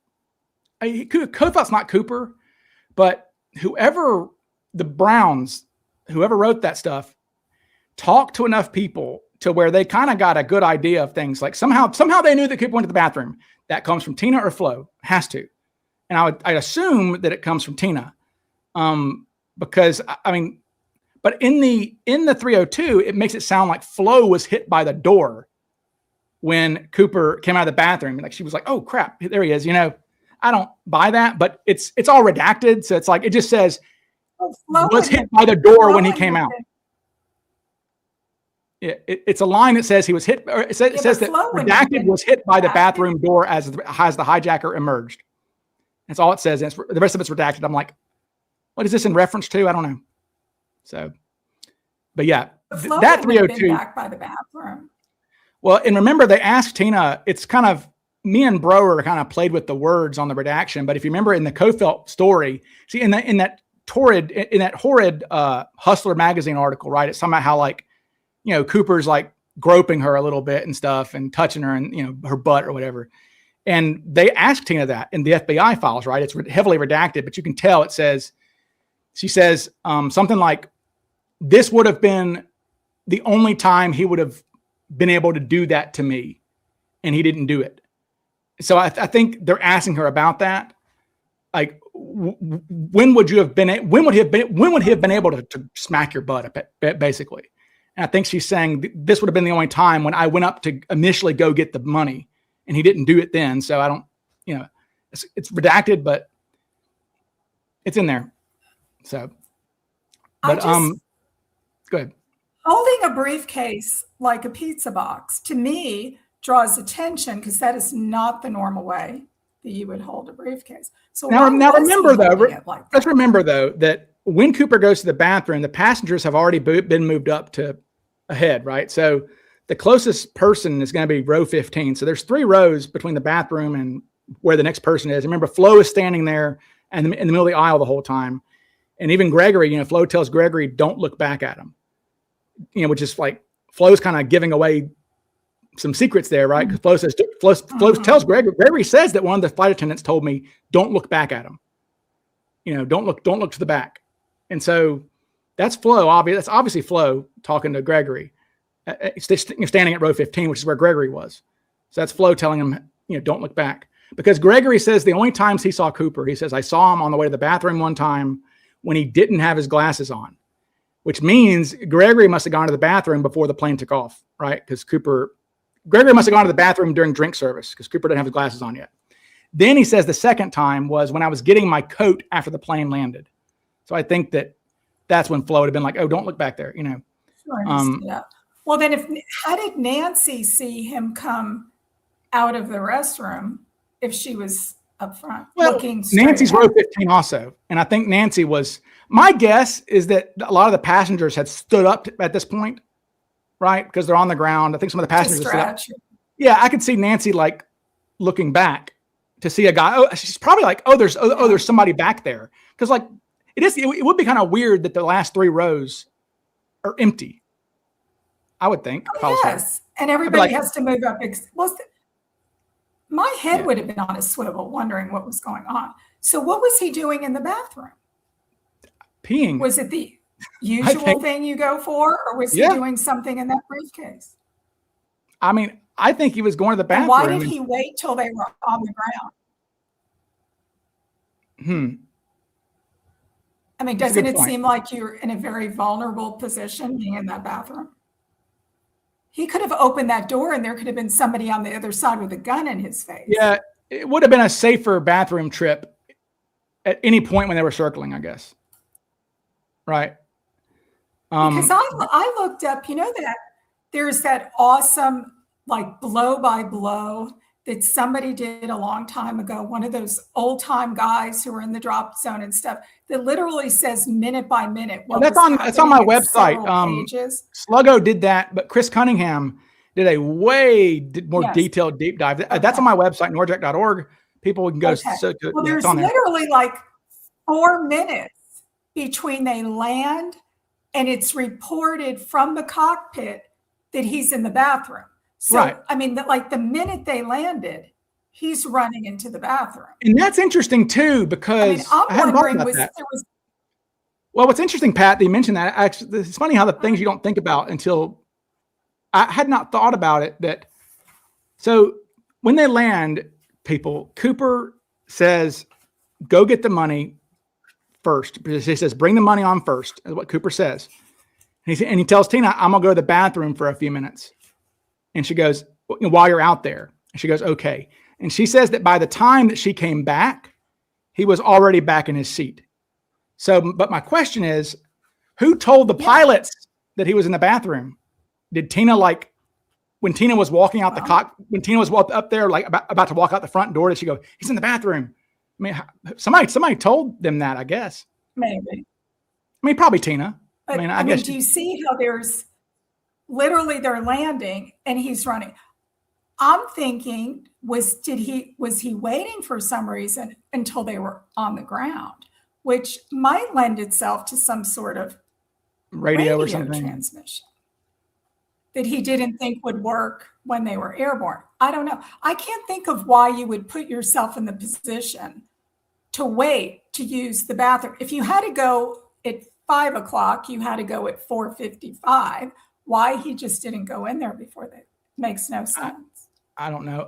So I just think that timing on that is really, I think it's very curious and I think it's important, the timing on that. Steve says, do we know the pilots knew? Yes, we do know that, Steve, because it's actually in the radio transcripts. They say the hijacker is in the lavatory. So yeah, they did know that. And it was like 4 minutes after they landed. So somebody had the time to tell them and they got on the radio like a minute right there. Yeah, he jumped up out of his seat and went and used the bathroom. Yeah, he is very, yeah, you're right. He's very vulnerable to do that on the ground. Yeah. I mean, you're right. That's the most dangerous thing he does. Just because they told him there wasn't an air marshal doesn't mean there wasn't an air marshal. I mean, there could have been someone up in first class. Tina could have said he's in the bathroom and the cockpit could have run back there and beat him up as soon as he came out. If he read about I'm nodding like you can see me. Yeah, he would have known about that. Yeah. Says Jay says, what name did Paul Cini use for his jump?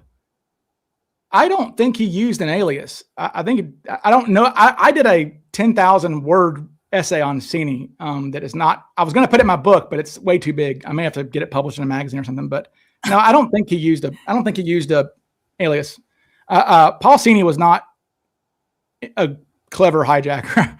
He was drunk. He was a mess. Well, he was so drunk and yeah, he was a mess. He was a real mess. Somebody's saying, let's see.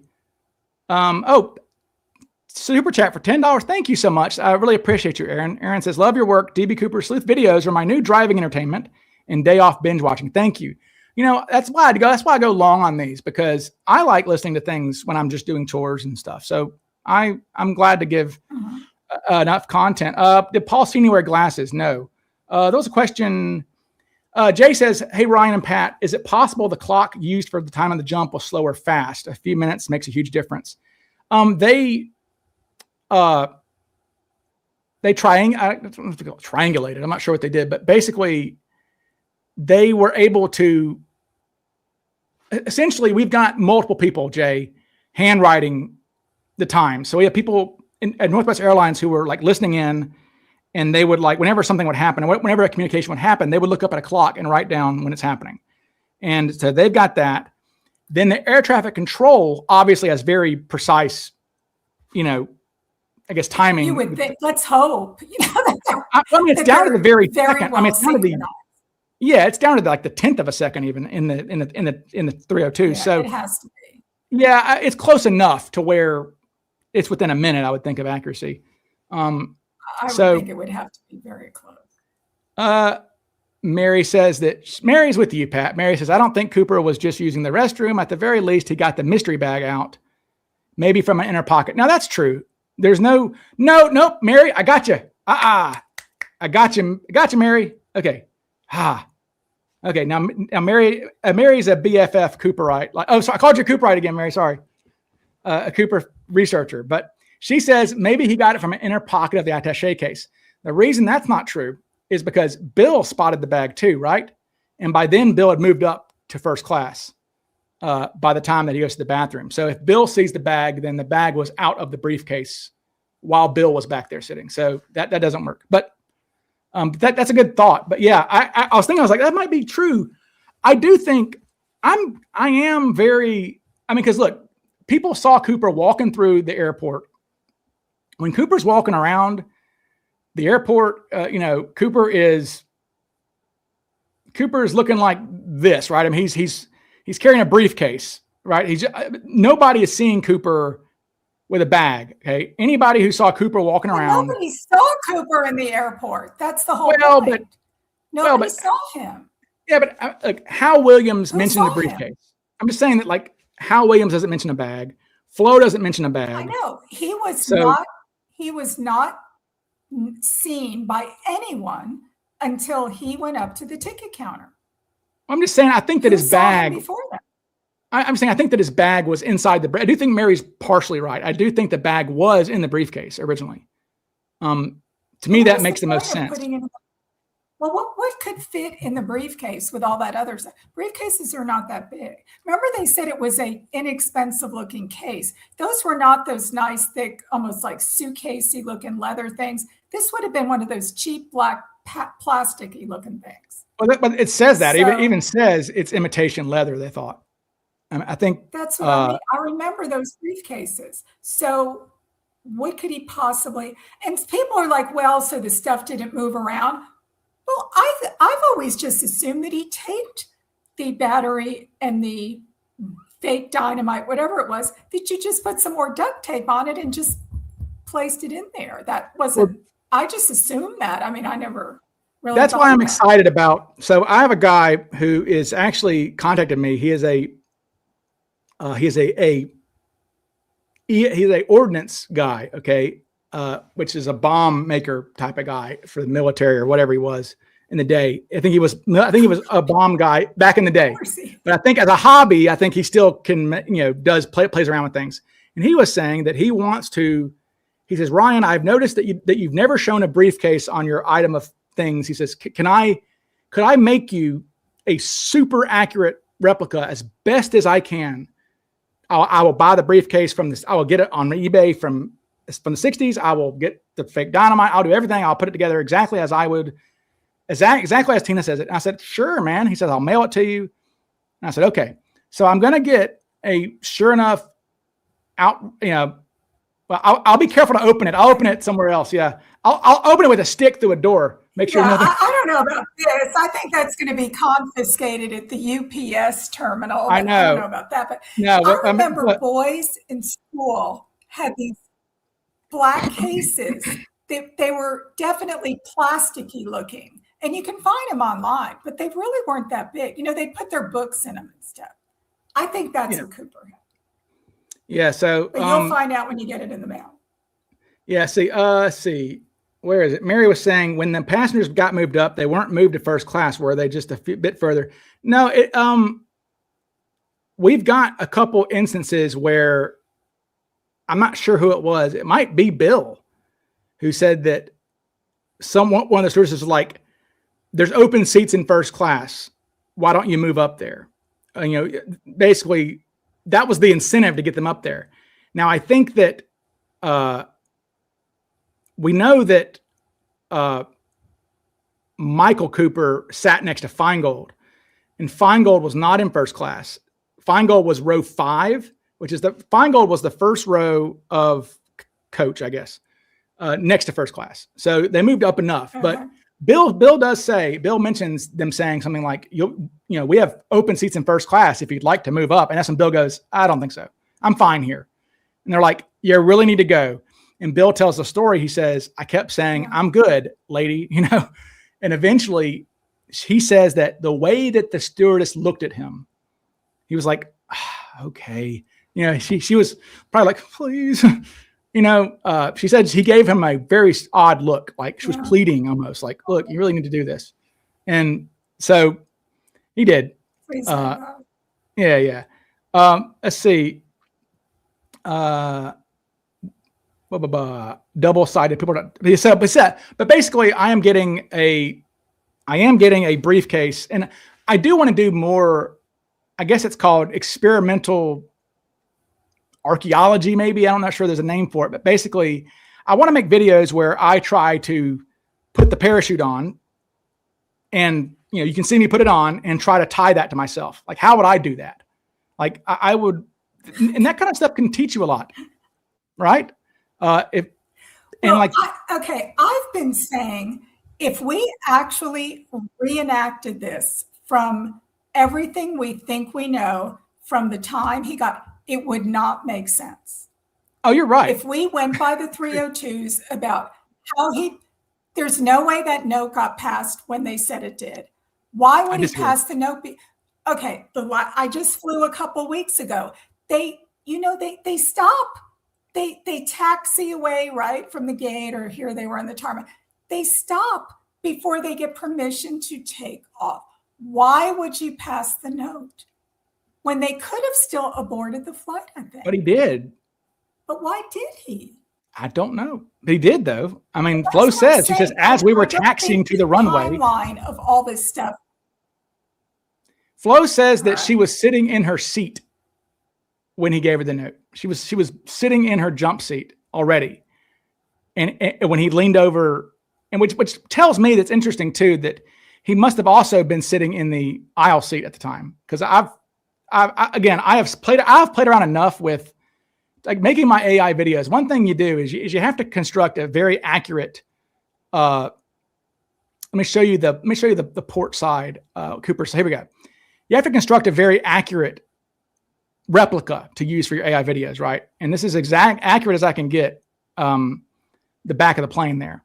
Okay, so there's no way for Cooper to be sitting in the middle seat, and Flo is sitting in that jump seat back there. That's down. That jump seat's down, right? Normally, when Flo's sitting in, it's down. Unless he stood up. Unless he stood up and I don't think he'd want somebody to. No, I think he's in the aisle seat until Flo walks over, and then I think he scoots over. I think he is. Yeah, I don't. Too. Yeah, I think he's in the aisle seat. Yeah, it's an awkward why angle. Wasn't Tina there though? Tina said that she was walking back toward the back. She said she was doing the oxygen demonstration at the front of the plane, I think. So I think she was. Well, I have her walking back. Taken off yet if she's still walking. No, because Flo says that. Flo says. She says while we were taxiing, he turned around and did this to me. So that drink service is over. She's buckled up and they're taxiing, she says. Or she said she had just sat down. So I don't know. But Tina says she was walking back. Tina said she could see Flo at the end of the aisle stand up and sit next to this guy. Right. So I think that the whole interaction with Flo could probably, Flo's estimate of time might be some dilation there, because how things slow down when you're remembering, or when you're in the middle of a moment, things maybe take longer than they really do. She was so scared. She was, yeah. So it may have happened very quickly. My guess is that may have happened all within 30 seconds. Like, here's the note. She puts it in her pocket. He's looking at her like, hey, read this. And that whole staring contest, that whole thing may have taken 30 seconds. She says she acts like it takes a few minutes, but as you said, Pat, I agree with I you. don't think so. If we reenacted this, there are gaps and contradictions, 100%, in what we think happened. There are so many holes in it. We'd go, wait a minute, that doesn't work. That doesn't. Okay, so we have to put this on our calendar. We need to do a complete reenactment of everyone's movements and see. Yeah, Mrs. Sleuth can be Flo. How about that? I'll make Olivia be Flo. Oh. Yeah, she can be Flo. I was going to be Flo. She was going to be Tina. Oh, she can be Tina. That's true. She does have blonde hair. I'll make her. She can be Tina. Yeah. Yeah. I'll get Nicole Legg to be Flo. I'll be Robert Gregory. Gregory. Yeah. Okay. Gregory and his. Did I show it? I haven't seen it. I don't know if people. I don't know if I showed my animation of Gregory yet. Did I show people my animation there of, where is it? Of Gregory. I have an animation somewhere that I made of Robert Gregory. I'm sorry. I'm trying to. Oh, where'd it go? Okay, I guess it's somewhere. But anyway, I have a good animation of Robert Gregory at the paint store somewhere. I don't know where it is, but I made one of Gregory. That was just not like some little rinky dink. This was a pretty big company. What was? Paint company. No, it was his. That he owned. Yeah. He owned it. I think they had more than one store though, for sure. But yeah, that's weird. That I don't. Until they ended up like they bought out another company, and yeah, it was a pretty good. I think it. I don't remember. It might even still be there. Where? But they had the underground tanks and all sorts of like environmentally not friendly stuff there, I think too. Oh, at Gregory's store? You're saying at Gregory's store they did? It wasn't just like a store. I think maybe it was some sort of a manufacturing facility. Well, I don't know though, because remember when they go to his store, Gregory gives them paint swaths. He says, "This is what." It's actually in the FBI. It's in the 302s. They actually have the paint swaths. Well, I'm sure it was, but there was a super fund thing that happened later with that building. So they had some sort of a super fund, lawsuit with some sort of environmental. I wasn't aware of that. At least that's here we go. Here we go. I have a couple Robert Gregory animations for people, and hopefully they'll. Well, I won't tell people the Easter eggs, but there's Easter eggs in here. But I did want to animate. I was like, I need to animate that old dude cutting Nat Geos up. Like, I mean, we've got him there. I mean, he straight up, it's in the FBI files. That dude straight up is cutting out images of like Mexicans and stuff. And like, he's saying, this is what Cooper's cheekbones look like. And when they show up to Robert Gregory's paint store, that Gregory was very involved. I'll just say that. He was very sure of himself for a guy who only saw Cooper twice, right? Very sure. And almost, I hate to be that way, but it almost seems like these were upstanding citizens. Yeah. I don't want to make fun of Gregory, but these were people that really, after all, they didn't have to participate in this, but they really wanted to help. Whether it was Quartz Reckel or Gregory or Bill Mitchell or any of these people, they wanted to help solve the case. Does anyone have I don't know. Somebody's asking, does anybody have somebody's asking, does anybody have a crummy Dodge Dart? I'm like, well, the Dodge Dart, that thing has been fun to do the where was it? I made this the other day too for those who watched my little video. I had to make an homage to our late friend Bill Grinnell, who said that he was hanging on for dear life, and he said all he could do was imagine us being in a car wreck because this McKenna guy is driving like a madman and $200,000 like spraying all over the streets of Seattle, And yes, that is a leather bag because it was transported the white canvas bag was transported inside of a leather satchel. So, which makes me wonder if because the instructions were money in a knapsack. Okay. And like maybe the bank was like, okay, well, I guess this is kind of a knapsack. So, and somebody took it out of the knapsack though. So it almost makes me wonder like that they were obeying his order. It was in some sort of leather satchel. It's described by Earl Milne, the special agent in charge, is there when the money's brought in. He says it's in a leather satchel, and they opened the leather satchel. And inside was a canvas money bag that they pulled out. So it's almost like they weren't supposed to pull it. Say that as well. What's that?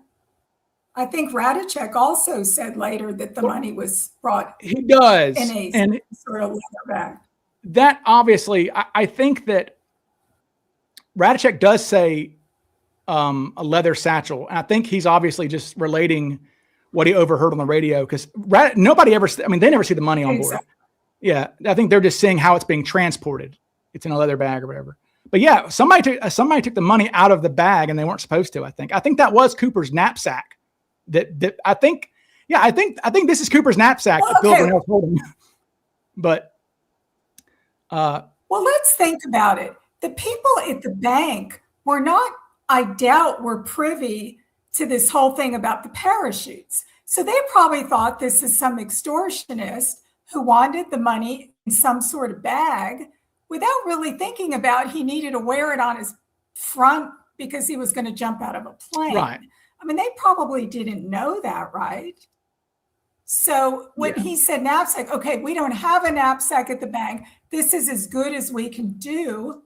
So really, it really wasn't, because we always say, well, why didn't the FBI or Northwest come up with a knapsack? Well, that's because it was kind of thrown onto the bank to supply the money, right? So I think that was their idea of, well, this is just as good. That's what he meant. He meant, don't just give me the flimsy bank bag, put it in something sturdy. I can carry it with me, having no idea what he was really planning to do with it. I think you're right. I think that's what happened. Yeah, I think I think that was supposed to be the knapsack, and they removed it for reasons, right? That's it. Yeah. I have literally have not thought about that until now, and I thought I had. Do I have? I think I have a photograph somewhere of the. Yeah, here we go. So this is what they gave Mac. Mac's money was given in a pouch like that. So kind of a sturdy satchel sort of thing, right? So that's what the money bag that landed in Elliot Lowell's soybean farm looked like, with $500,000. And I think he got like $5,000 out of it, but something. But that came from the airline though. That didn't come from the bank. Right. Yeah. So and now, it's different. Yeah. And people, that's a big misnomer on the Cooper case, is that people say the FBI gave them the parachutes. The FBI did this. The FBI didn't do a damn thing when it came to collecting the items. Right. Right. No. I mean, somebody's asking you, okay, well, it's Packer. Ask Pat about Othram and any hopes of testing the tie or the air or the filter with Othram. Can we discuss that even, or is that okay? Well, nothing is going on yet, but the company that is at the absolute forefront, follow them on Facebook. They're amazing. Every single day, they are solving another cold case.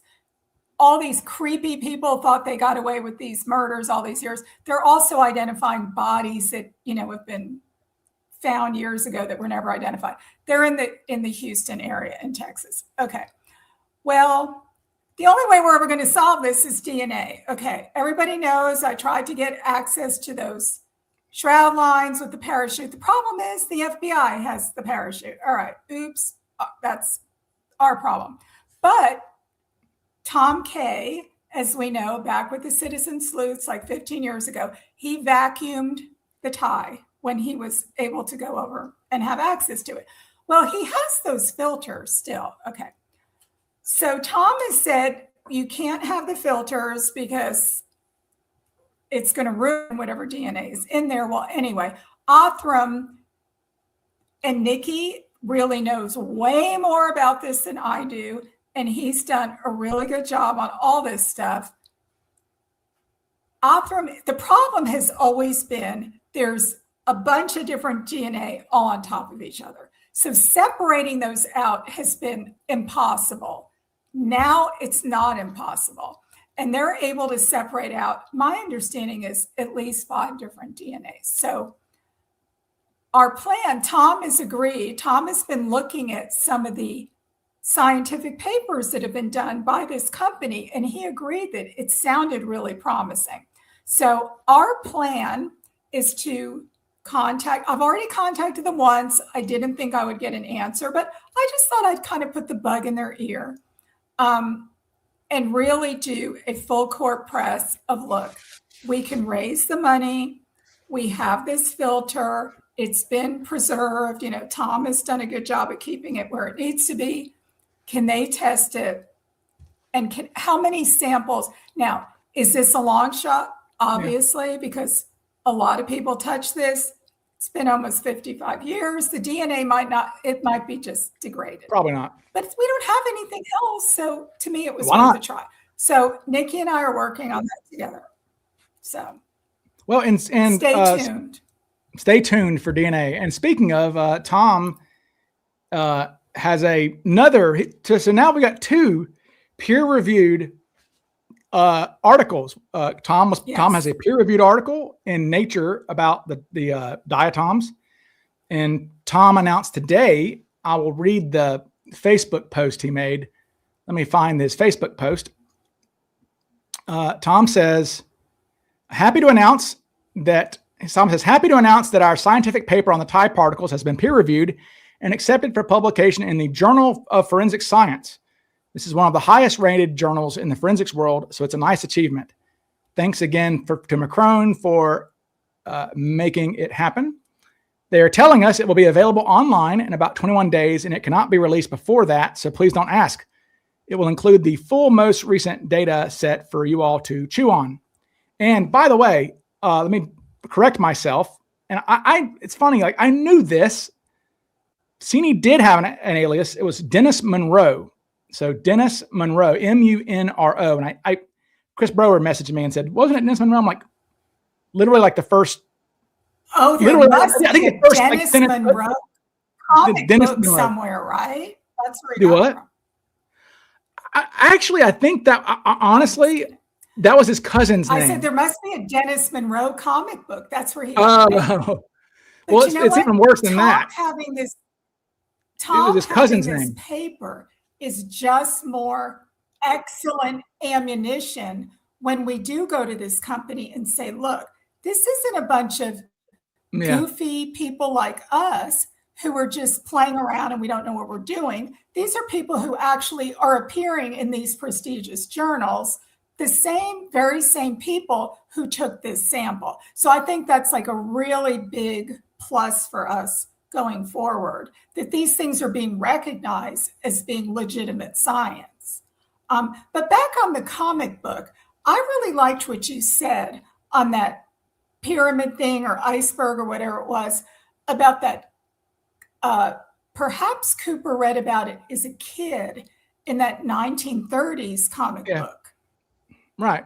Because I started thinking I was listening to an old Jimmy Buffett song. Okay.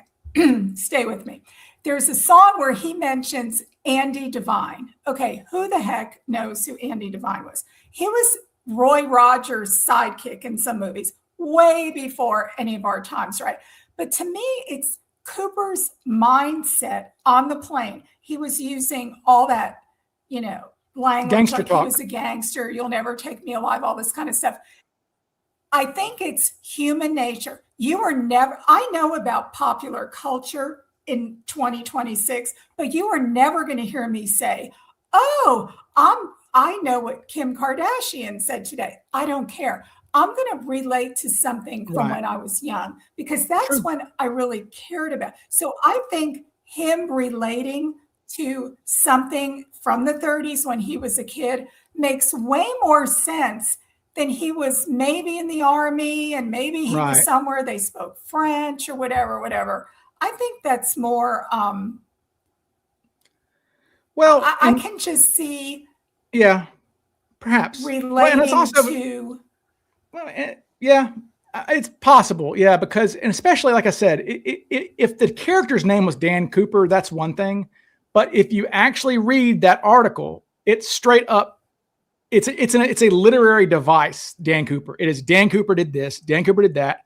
I think I counted like 50 times. Dan Cooper. Dan Cooper. Dan Cooper. Dan Cooper. Dan Cooper. Dan Cooper. So it's like this pulp action hero was Dan Cooper. He's not Cooper or Dan. He's Dan Cooper. So like possibly, yeah. I mean, it makes more. Probably more plausible sense. Okay. The other day, I was. What? Go on. I was in Miami a couple weeks ago, and my friend said to me, "Were you looking for Sonny and Rico?" Okay. Who would know what that meant? Except those are the two characters on the show that everybody in my younger days watched was Miami Vice. Oh, Sonny and Rico. Oh, yeah. But that's what I'm saying. You're relating to stuff from when you really cared about popular culture. So I really like the idea. Yeah. Well, I know that. I know that just from like. No, that's actually a true thing that aliases often come from pop culture of your youth. I think about just for an example, Chris Bryant, the baseball player for the Cubs, he said that his alias at hotels was Scott Smalls, which is a character from The Sandlot. Okay, like that's things like that. Things that you grew up watching, or just I don't know. I think you're right. That's his era. Mm-hmm. But that's not my era because I don't know who that is. Right. So that's what I'm saying. I think it's very believable that he pulled a name out of thin air. I don't know what name I would pull out. Probably the gal in the Mod Squad or something. Marsha Brady. Nobody remembers the Mod Squad except. Right. Somebody says, what about the show Sarge? Okay, Marsha Brady. Sarge. There's something, Yeah, there was an episode. There. Yeah, what's that? You tell me that. I forget. There's some connection to Cooper with Sarge, right? Or maybe. Okay, Sarge was a TV show back, I don't know, maybe 70s, probably 70s, with George Kennedy, who, of course, was in all those airport movies. There was an episode where there's a guy, the character's name is Dan Cooper. There is. Oh, okay, that's it. To me, that's a stretch. Yeah, that's just remember like it would have to be something like you say, it's repetitious. Right. That was just one episode. It wasn't good question here. A regular character. So I would think it'd have to be Marsha, or something like that. So this is a good question. Okay. The Lost Alchemy says she was a little confused. She says, surely Tina saw Cooper wearing the front reserve chute when she last saw him. Why is it a new revelation from the newly discovered audio tapes? Did Tina not mention it? No, she didn't. It's not mentioned in the 302. So she does not mention him wearing the front reserve in the 302. So that's why it was a revelation, because the audio has Radachek saying, Miss Moklo has advised us that he is back there with the money bag strapped around him and two of the chutes. And he's wearing two of the chutes. So but no, you're right, Alchemy. She says she's getting a bit confused. But could he have misinterpreted that, though? Because maybe. Now we're getting secondhand information. Yeah. Maybe he misunderstood that. I mean, I would like to, that's one thing to ask Tina, is if she remembered, if she remembered him, if she remembered him looking like that, right? When she last saw him. This is Tina leaving Cooper, right? He says, you can go to the front. And she says, okay, thanks. And walks off. So, she goes into the cockpit and they say, what's going on back there? Well, how did he attach the ship? He would have tied it to himself the same way that he had tied the money bag to himself, I guess, just with the shroud lines. He would have to. Or, honestly, that's another thing that I can reenact is that they do have a lot of straps on them and things in the back of those, of those reserves. I don't know. I think the whole thing that he had that tied to him. You broke up. I think that's a little fishy myself. That yeah, it's a little fishy that she wouldn't have said that.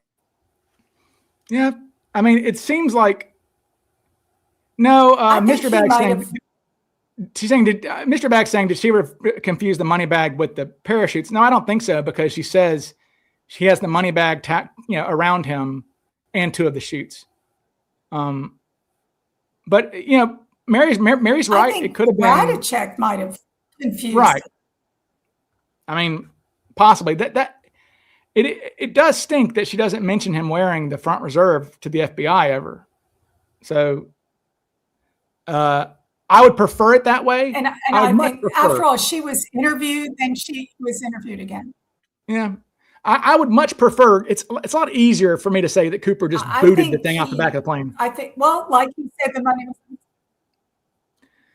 I mean, but again, why not just leave it on the plane? I mean, why? Well, that's what I always thought happened. Now was it you and I that had a disagreement about somebody was it you and I that had a disagreement about the briefcase, or was it Mary?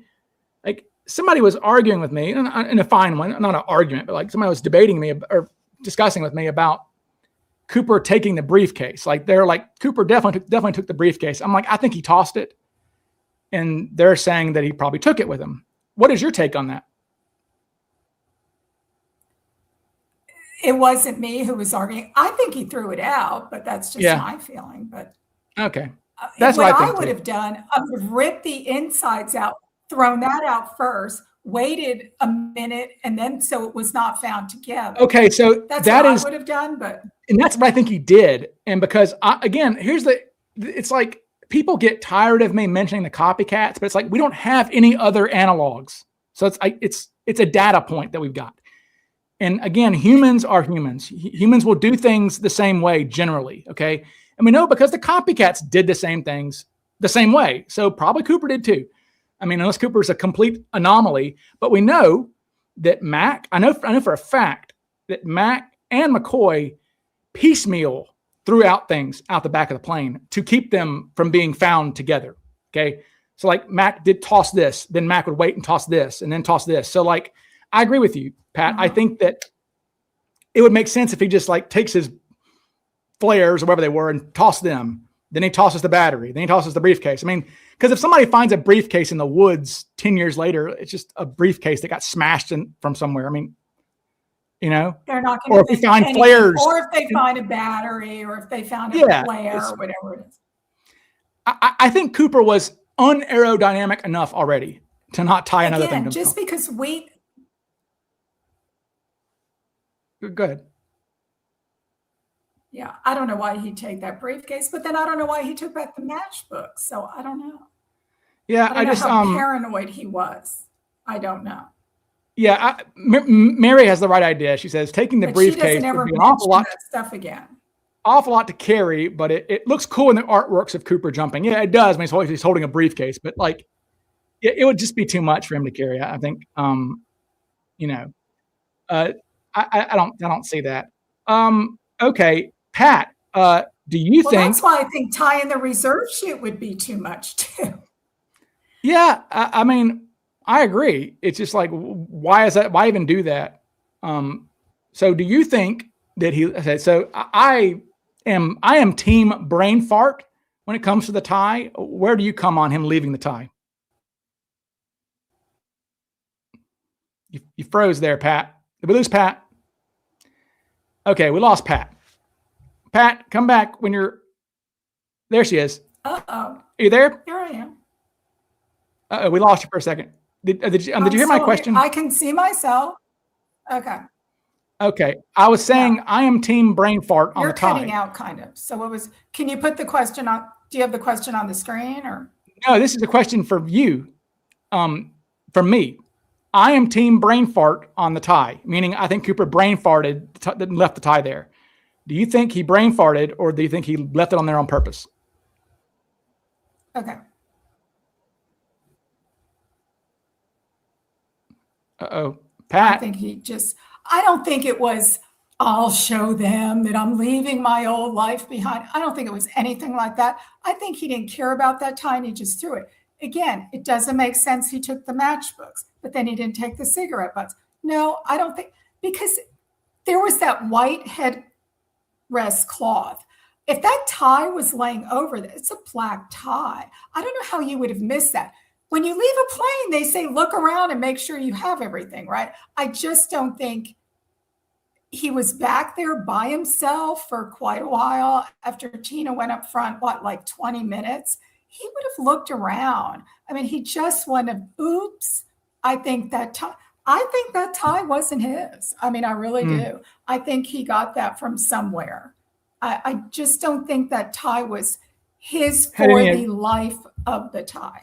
I just don't. Well, yeah. To me, that was part of his costume. And his costume was the guy never wore a suit. That was not his normal attire. He didn't wear a suit. He didn't wear a tie. I don't think he had really dark hair. I don't know if he was wearing makeup, but it makes no sense that you would get on to commit a crime and be so on top of all witnesses and just look exactly like you look every other day of the week. Unless he was just stupid, but I don't think he was. Did the copycats all wear costumes or some sort of disguise?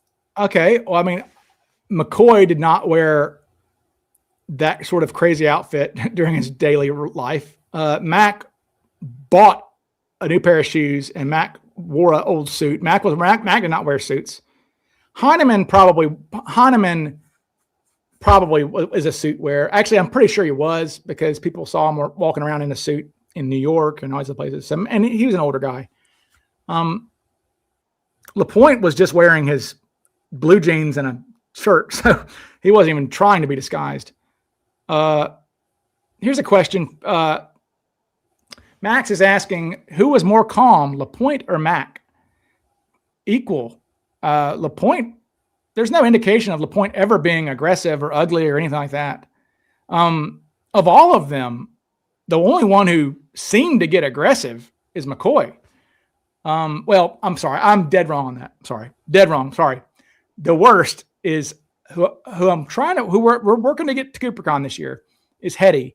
Hetty fired off a round inside the plane out of a .357 Magnum inside of an airplane.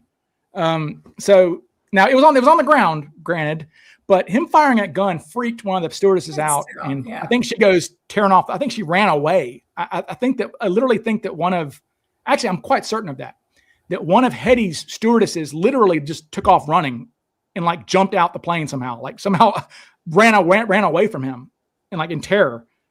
And I know that Heineman made one of the stewardesses cry so bad. I think that he was like, get off the plane. Firing, especially in a closed area. Yeah. I mean, but no, yeah. Heineman, like one of the stewardesses was crying so bad that he had her removed. Well, did Cooper have a gun? Yeah, absolutely. I mean, that's one of those things where an unknown thing, if I had to like wager money on an unknown thing, it would be that I think he had to have a pistol with him. I mean, every single one of these guys had a pistol, whether anybody saw it or not. Like nobody knew on the plane that Mac had a pistol with him, but he did. Nobody knew. I think he probably, but if he did, it wasn't in the briefcase. It was in his pocket. Mystery bag. Or it could have been in his jacket for all we know. I mean, it's a trench coat. He could have had it in his jacket. You know, I mean, it's a small pistol. I mean, I think he had to have a secondary threat. It had to be in his coat. Or remember Bill Mitchell said something looked funky under his pants. Did he have long johns? What if he had high socks on because he had a pistol, ankle pistol holster? He had to have something because, again, all I said is... I know I watched too many movies. Well, but all of them had pistols. I mean, even like I said, LaPointe and Mac were never seen as having pistols, but we know from their debriefing when they were captured that they had pistols with them that just weren't, so yeah, it makes perfect sense because you have to have a secondary threat. If somebody says that bomb is bullcrap, okay, well, I got this, you got to have something. Well, you have no leverage with only having a bomb. Right. Packer says this episode is called Gun Yes, Gunther No. What's your leverage with a bomb? I'll just blow everybody up. Mary, A gun is a whole different thing.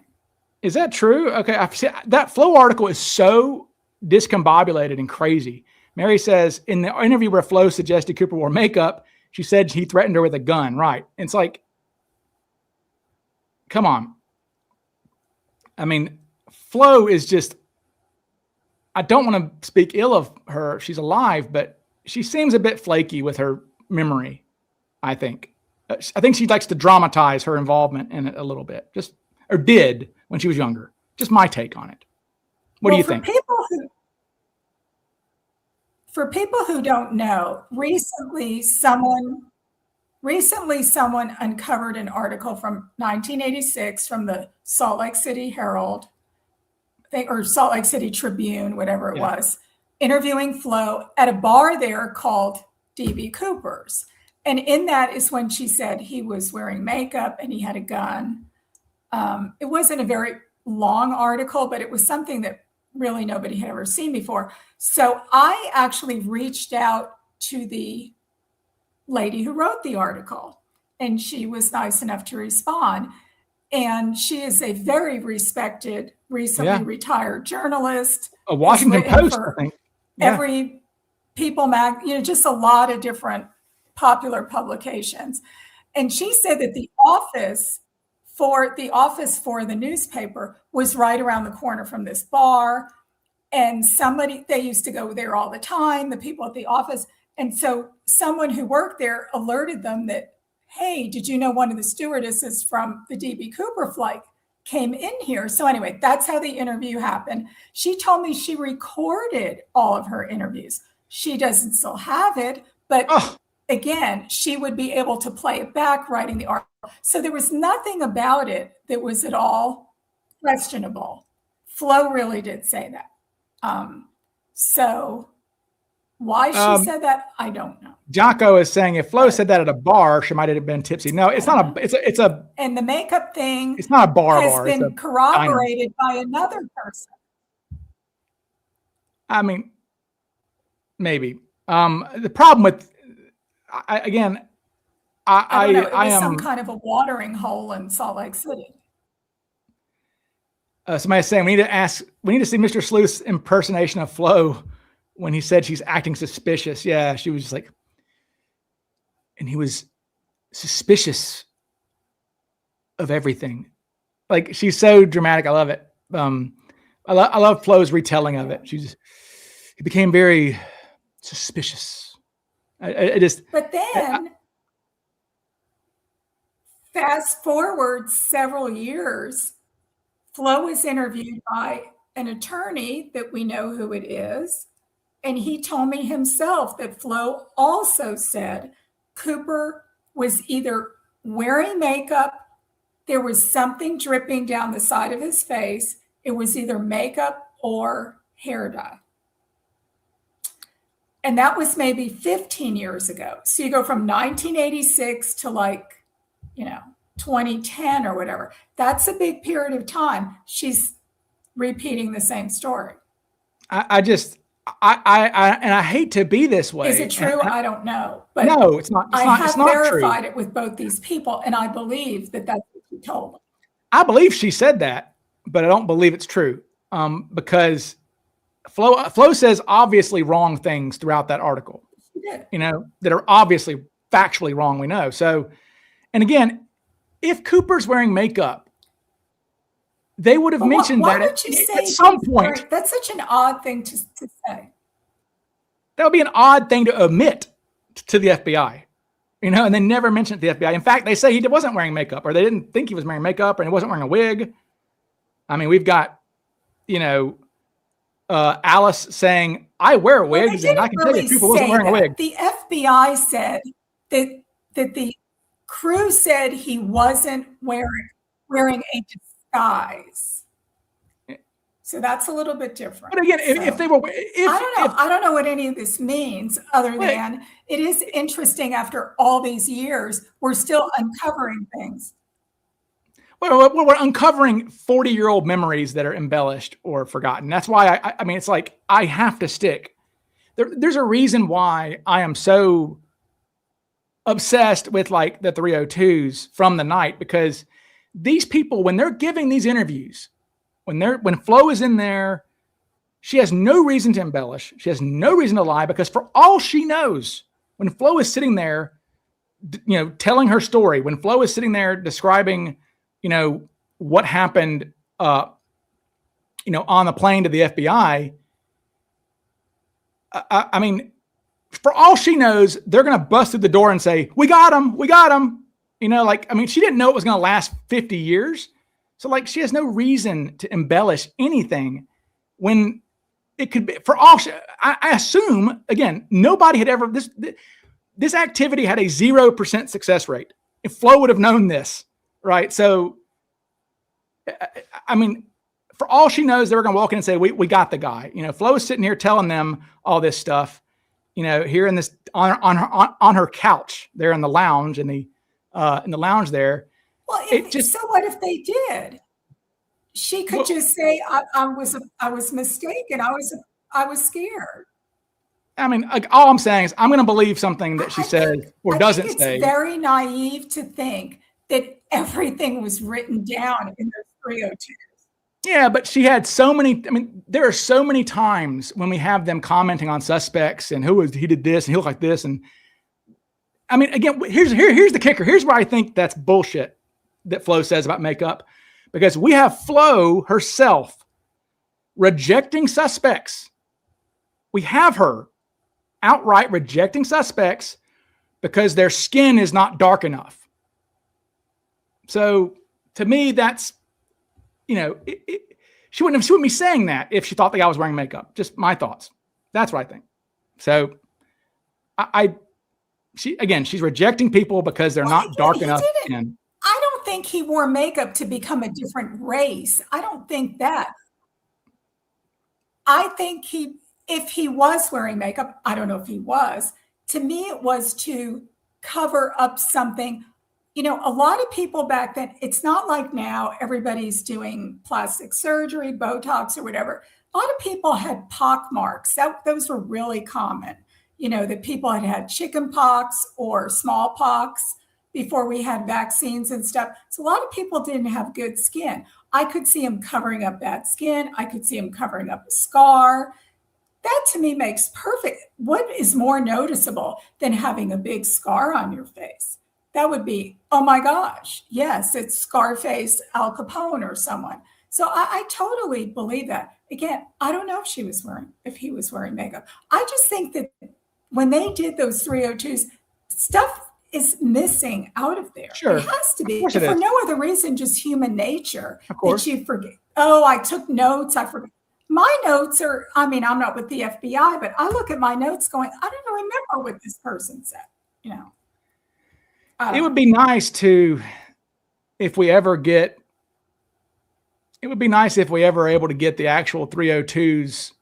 I mean, Larry says they exist, and we've seen other 302s, like we've seen their actual the handwriting, right?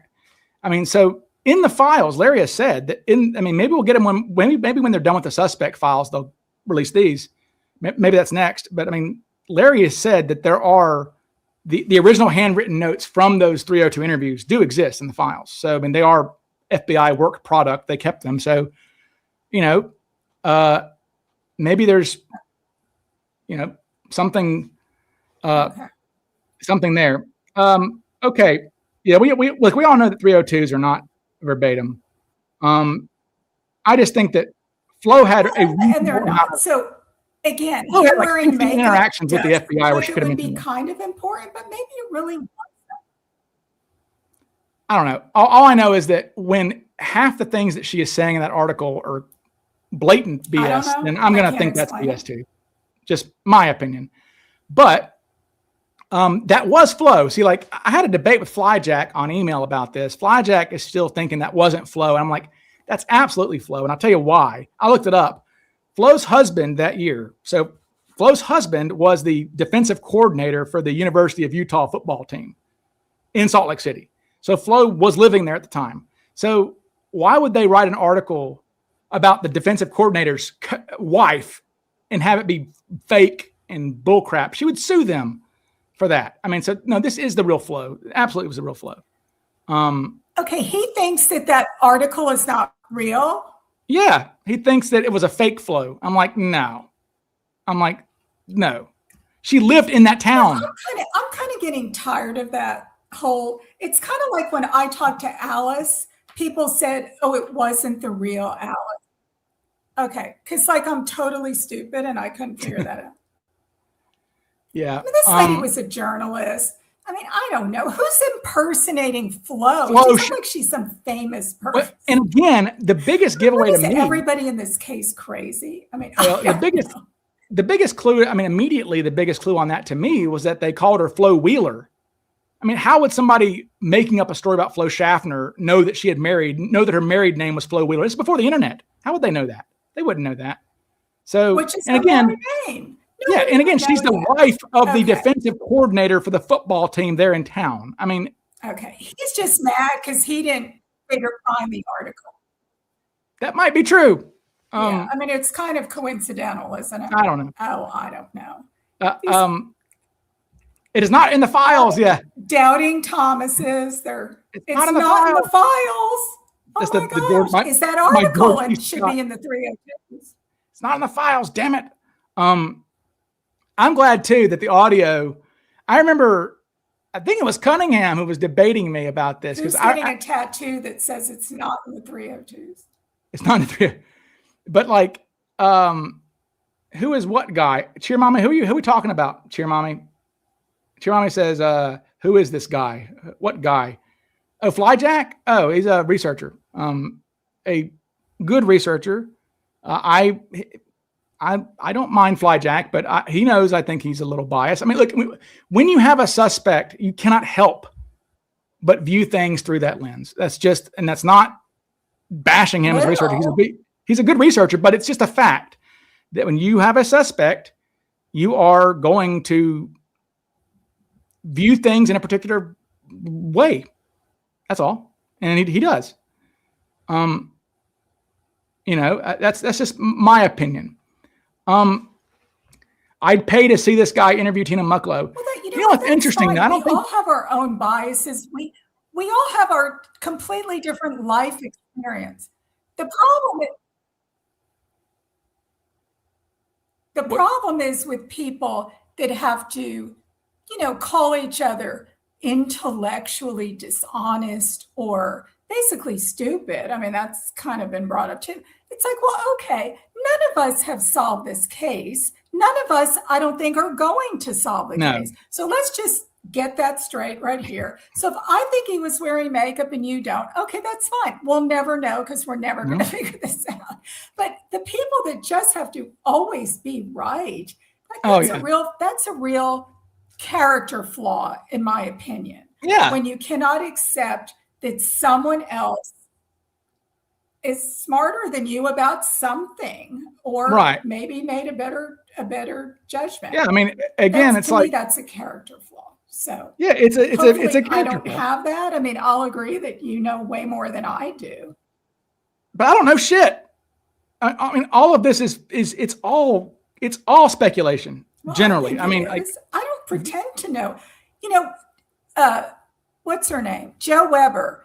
She had a memory man. Remember? I have a memory lady. It's Mary, because she knows everything. So if I don't know something, I ask her, because she does know everything. Here's another question. So somebody says, tell us about the Air America. Tell anybody they don't know what they're talking about. Tell us about the Air America dude whose name was revealed in the last CooperCon. So that guy was not Air America who was in the last CooperCon, but there was a question earlier, Pat, that's right up your alley. Somebody said, are there any Air America suspects? I think Pat's done research on that. Correct? We lost. Are there any Air America suspects? Well, yes, there definitely are. Yeah, I mean. Well, we know that one of the. I'm sorry, you're just cutting it. I don't mean to be talking. No, Pat. How about this? I think cutting in and out. So it seems Pat, but you're kind of coming. It's you. It's not me. It's not me. It's you. Pat, time out. Pat, you're delayed. So exit the chat and come back in. Okay, just exit and join back in. Okay, because you're frozen. Okay. So exit and come back in. So I'm huge. Hello. Hello, it's me. It's somebody said I'm turning into the sketch. I am turning into it in my old age. Yeah, Pat, if you can hear me, just like exit out the window and come back. Just exit completely from the chat or exit completely from the thing. Just exit, just kill your window and then go back to the link I sent you. There we go. We'll do it live. F it. Where'd you get the Cooper hat? I ordered this online. It was like $30 on one of these websites. I was like, I need a Cooper hat. It's like $30 and it's a flex fit. You know, flex fits are cool, right? Flex fits. I love flex fit hats. So it's actually a nice, comfortable Cooper and Crossbones. Did I find anything more about the suspect Butch? Butch? What was this, Pulp Fiction? Isn't there a Butch in Pulp Fiction? I don't know about a suspect. Oh, there we go. Pat's connecting. There we go. I'm back. Okay, and you're clearer. Okay, I think. Yeah. Okay. Okay. I mean, I'm seeing myself normally. It's you coming in and out. So okay. Well, I don't know, but okay. Can you hear me? Okay. Yes. Yes. So tell us about Air America suspects. Okay. One of the first suspects that was probably in the first 10 people to 15. He's number 9, I think. Was actually interviewed on the Monday after the hijacking. It was on the Monday after the hijacking. He was one of the men who jumped out of the 727 in Tak Lee. And he's written about this. I've actually been to his house, visiting his house. I was invited. Okay. He said the Monday after the hijacking, he was at his place of business, which was in Alaska. He owned a bar.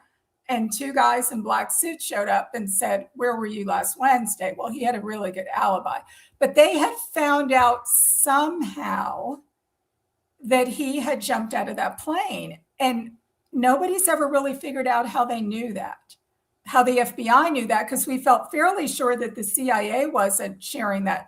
Oh, by the way, we want to tell you what we're doing over in Southeast Asia. I don't think that happened. So there was him. And then he said that he thought, because they showed him the sketch, that it looked like one of his friends who was in Air America. Well, anyway, he was eliminated. The other guy who I think is is he number 6 or 7? That was Fred Barnowski. Yeah. Fred gets talked about a lot. They couldn't find Fred. Somebody called in a tip that it was Fred. And he had been a smoke jumper. He was supposedly at Bay of Pigs. I mean, he was CIA. Now, the other Air America guys, they were contractors. You know, they were brought over there to be kickers or pilots. They were not CIA agents. But Fred, apparently, because there was a lot of releasing documents now that he was doing some stuff with the CIA. He was also one of the people that jumped out of that plane in the spring of 1968. According to CIA files, they really couldn't find him. At the time, he had given a forwarding address of K Street in Washington, D.C., which, of course, is where the CIA is located. So, you know, there's a lot of stuff online about him. And then, you know, his later life, he lived out in Montana, I think, and there's really no information that he was, although interestingly, if you dig up any of the CIA files, his nickname was Gary Cooper, which is kind of interesting. He was like the tall, silent type. But other than that, I mean, I'm sure there probably were some other guys, but they kind of maybe dropped that. Well, I mean, I can jump in. I mean, there were how many guys that jumped out of that plane? We have no information that they ever interviewed the other guys on there. Well, I was going to say that there is an Air America suspect. His name is, I mean, I know his name, and you know his name, but you know, the guy who has researched this person extensively is going through some health stuff right now, and will come on my show eventually. But he has released the pictures. I mean, like, you know, this is, well, I can't say his name, but I mean, you know, this is him. He's a solid match physically for sure. I mean, not many people have that now. This guy was a Air America pilot, a 727 pilot for Air America. So I am not a fan of Cooper being a 727 pilot. We don't know that for sure that he was a 727 pilot. Oh, is that right? We know he was a pilot with Air America. No proof that he ever flew 727s. Right. Okay. So he was an Air America guy then. Okay. Or anywhere. Yeah, no. He didn't fly 727s, I don't think, later on. No, I mean, he was he's a tall guy. His, got looks like got a definitely homely, wouldn't you say? Kind of odd looking. He's got some things going for him for sure. So this is a guy who people are going to find out about pretty soon. Hopefully he's a solid suspect for sure. I mean, he was a heavy smoker and he would disappear for years on end, apparently, from his family even. And just, so, he's not a bad suspect at all. And he's the kind of guy that's the kind of suspects that I'm glad that we're getting in the Vortex. Because somebody like that, almost certainly probably not Cooper, but good God, 1,000 times better than Dwayne Weber, that guy, right? Or any of these people they're realistic suspects. None of the original guys. I don't think any of the original. I mean, he's not. I just think there's nothing. Just because you were in Southeast Asia in the I agree. 60s doesn't mean that you were DB Cooper. Okay, what are you asking about McCoy there? I like Cheer Mommy. She's sweet. I think her name's Elizabeth, isn't it? Aren't you Liz, Cheer Mommy? How about McCoy? What about McCoy? Well, don't get me started on McCoy, but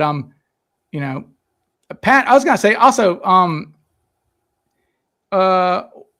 if we're looking at our chart here, at the bottom of the iceberg, we had all these leads. I'm trying to think if any of these are ranked too low. I think the audio recording of the hijacking should not be in the 6th tier. I think that's really a big deal. I think our audio recording should be like 2nd tier. The rest of these, no. I mean, I don't know. Flo stalked after the hijacking. That's one of my favorite. Like, I had fun with that. I probably shouldn't have made light of it, but I kind of did have fun with Flo after the hijacking, being so nervous about everything. Right? She was. I mean, what do you? Do you think that's? I don't know. Flo. I don't know if that's being dramatic, saying that somebody stalked her. But her saying she was being followed, that's a bridge too far, really. Yeah, I don't. It doesn't seem likely to me that. Yeah, I don't. I mean, she says she was stalked by somebody, but it's one thing to be paranoid and think you're being followed. That's I believe that. But a guy came up to her and said, "I'm a friend of DB Cooper and he was at the Bay of Pigs and blah." Okay, what does that mean? I mean, that's. Are you just making this up? I mean, I said I don't. I mean, that is so bizarre, isn't it? I don't really know what to think about that. But Flo said she was stalked by somebody who came up to her and said, I don't either. Cooper was at the Bay of Pigs. Isn't that what it was? That Cooper was at the Bay of Pigs? Or was it the guy who's stalking her was at the Bay of Pigs? Pat? Hello? Did Pat? Yeah, the guy who was stalking her. Oh, there we go. What'd you say? Sorry, folks. We're having some audio issues, I guess, with Miss Pat here. Yeah, I mean, am I cutting up? Because you're cutting up a lot. Am I cutting up? Because I'm not Yeah, hearing myself cut up. yeah, you are. I mean, you're very you're kind of behind on on things. It sounds like. So I'm trying to. Yeah, I think it's your audio for sure, Pat. Where is Which is weird because I don't know. I'm not hearing that, but well, anyways, let's move on. All right, what questions? Oh wait, here we go. Ah, that stinks. Okay, never mind. Okay, all right. So carrying on, moving on. Let's see. It says Pat has latency. Okay, there are definitely stalkerish weirdos in the vortex. So, everybody says I am crystal clear. So, no McCoy. Yes, I know. Please, no McCoy. I know. What? What were you saying? See, we're losing you, Pat. We're losing Pat. I don't know. I said I have a couple of stalkers, I think. I'm sorry. I don't know.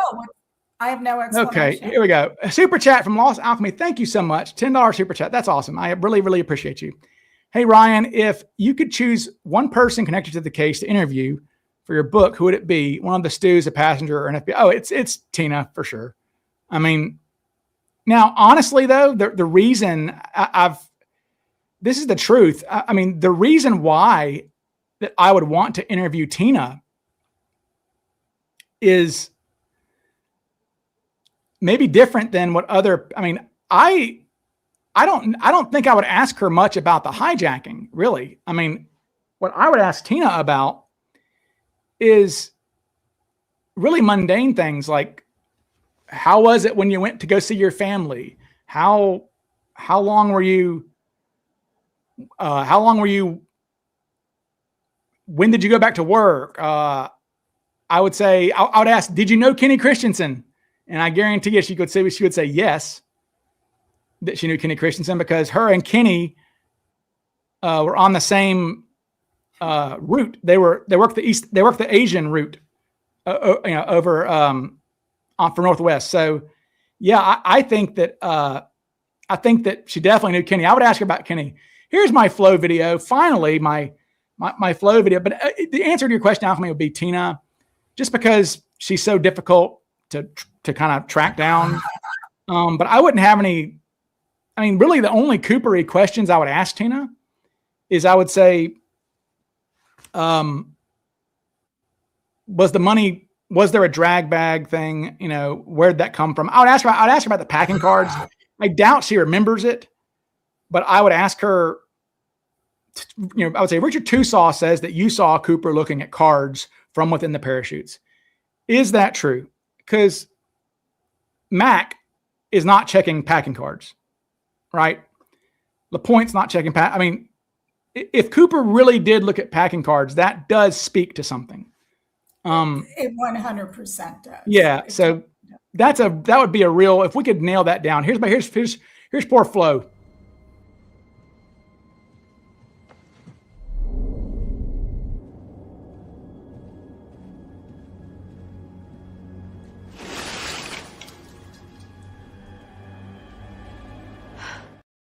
So yeah, Flo said that she would check under her bed, that she would look under, she would check behind. I don't find that hard to believe at all. Yeah, she's a single woman. Yeah. I mean, she lived by herself. She was very young. I believe that. But I just think to make up that some guy came up to you and said he was going to, my problem with that is we've got Tina reporting stalkers to the FBI, right? We have her. We know people that have stalked Tina. What are you talking about? Well, I'm just saying that. My point is that she told the FBI this. So I would think Flo, if she's scared, would tell the authorities, I'm being stalked by somebody. Just my thought is that if that was really true, then she should have told somebody about it. I mean, I think that would be in the files. It's not in the files. Well, of course it would if a guy would, yeah. Because I think she would report that. She even said that he was flying on her planes. That's weird. Yeah, and it's Flo. It's not Tina. You're Flo. You're not Tina. I mean, Tina's the one that people would go after, I think. I think so too.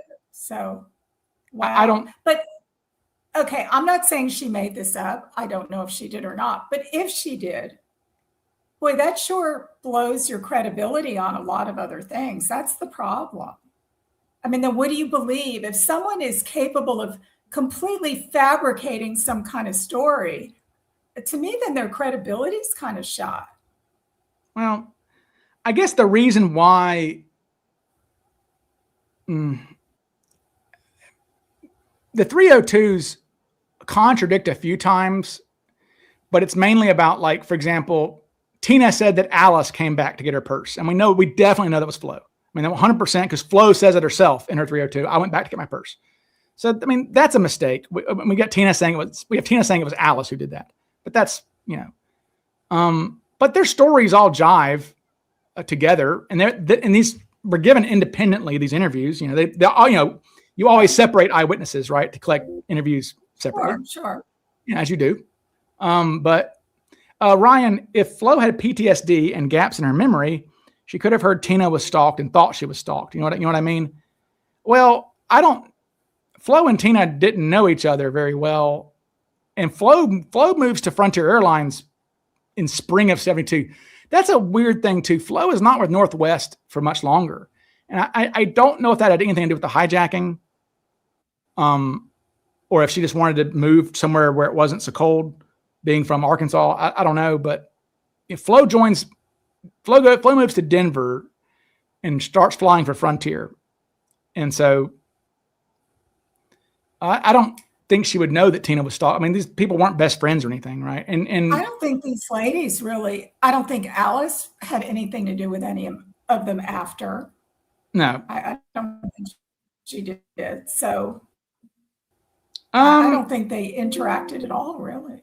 I tell you, one thing that's interesting is that, just a random thought, the DB Cooper bar, I was shocked because Flyjack was like, well, maybe this is some made up article, talking about the Kathy Free article, on the Salt Lake City Flow article. He says, oh, maybe this was made up because they were trying to gin up. He wasn't saying this was true, but he was saying maybe they were trying to gin up publicity for this restaurant or whatever. Maybe it was brand new. I looked it up. Shockingly, I mean, really surprising. That restaurant opened up in Salt Lake City in February of 73. So, like, there was a DB Cooper restaurant that soon after the hijacking. That's in 86, it was still there. Like, they really needed to gin up business with a case that everybody had already forgotten about. Yeah. I just think it's kind of interesting that I don't know. All right. Don't get me started. Jacques. You don't know what you're talking about. Sorry. I hope you're listening. I think that's, I don't know why he's having a hard time believing that Flo would just say stupid things. I mean, we have a lot of people saying stupid things. Look, the thing is, we've got, and I hate to be this way, the only person, it's kind of interesting, the only person I know of who has not embellished at all, that I can prove has not embellished, is Bill. Like, Bill will come out and say, I don't know. It's a long time ago. You tell me, you got the files. Well, and I agree with you. I've never heard, to me, Bill sounds extremely believable. I mean, I have spoken with Alice multiple times, and a lot of the stuff she tells me, I don't know or I don't remember. I mean, she's has been very consistent. And someone else I spoke with who interviewed her multiple times said the one thing he liked about her is she was consistent every time he talked to her. So now she might be consistently misremembering. I don't know. Yeah. But a lot of what she said has, again, coincided with some of the stuff we knew, either from the 302s or from one of the books or somewhere. So, she's good. When I communicate with a woman who had a 40-something-year career as a journalist, I really kind of don't appreciate that someone thinks she was paid by the restaurant to make up a face. I think about the football coach's wife who's across the street at the university who could sue you for defamation.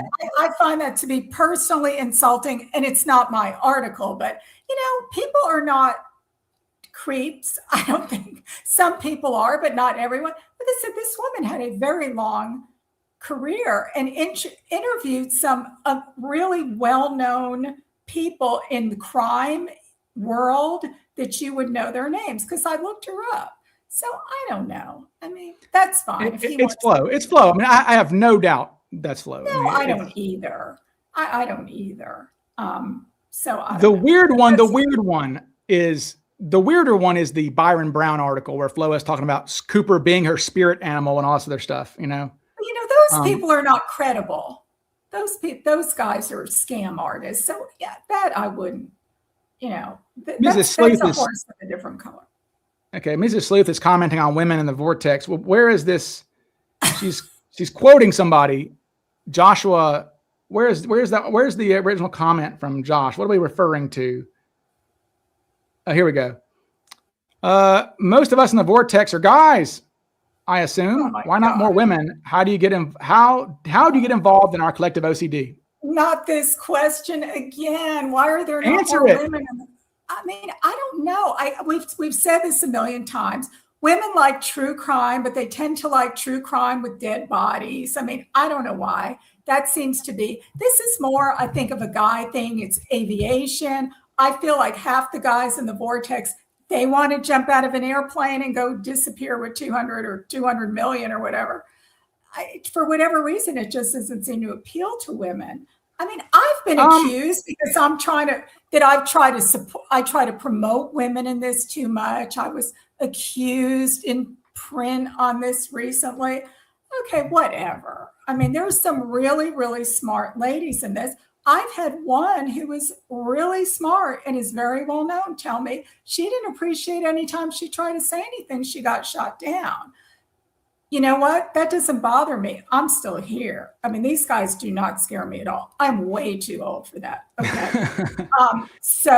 But I do think there is an element of that. I think there are some guys, I'm not talking about Ryan. I'm not talking about anybody that of the more popular people that are the players in this. I think there is an element of sexism in this. And I've actually had someone who's written a very well-known book about Cooper tell me that he thinks it's a bunch of sexist. So I'm just saying that. I know I'll get beat up for that, and that's fine. So you know what? I don't know. I mean, I guess you'll have to ask women why they're not interested in DB Cooper. I do know of my friends who don't care anything about the case, but when I see them, the only ones who ever ask me, so what's new with DB Cooper? It's always men. It's never my female friends. So I don't know what that means. Maybe I'm wrong here. It seems like maybe women like true crime because maybe there is okay. I learned something as a prosecutor. Okay. One thing that really, and it changed my life. It really did. When I was a prosecutor and I was a young prosecutor, we had a lot of, obviously women are victims more than men of physical violence. It's just the reality of it. And so I had a lot of female victims that I was dealing with. And I actually had a real out of body experience as a man.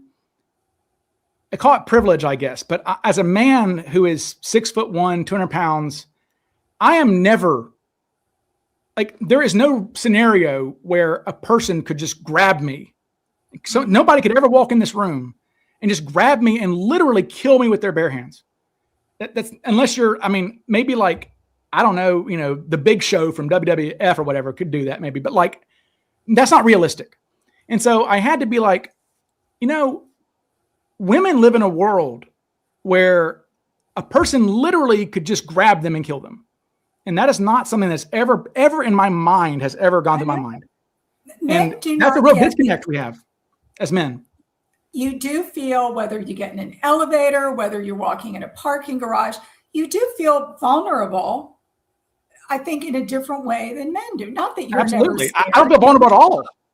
I know. So that was eye-opening. I do think when women are watching true crime, they're trying to figure out how not to be that person. Correct. And for me, that might be why the Cooper thing, because number one, there's no bloodshed in it. There's no one gets killed in it, and there's no physical violence against somebody, and it seems like very cold. It's a very mechanical mystery, I guess.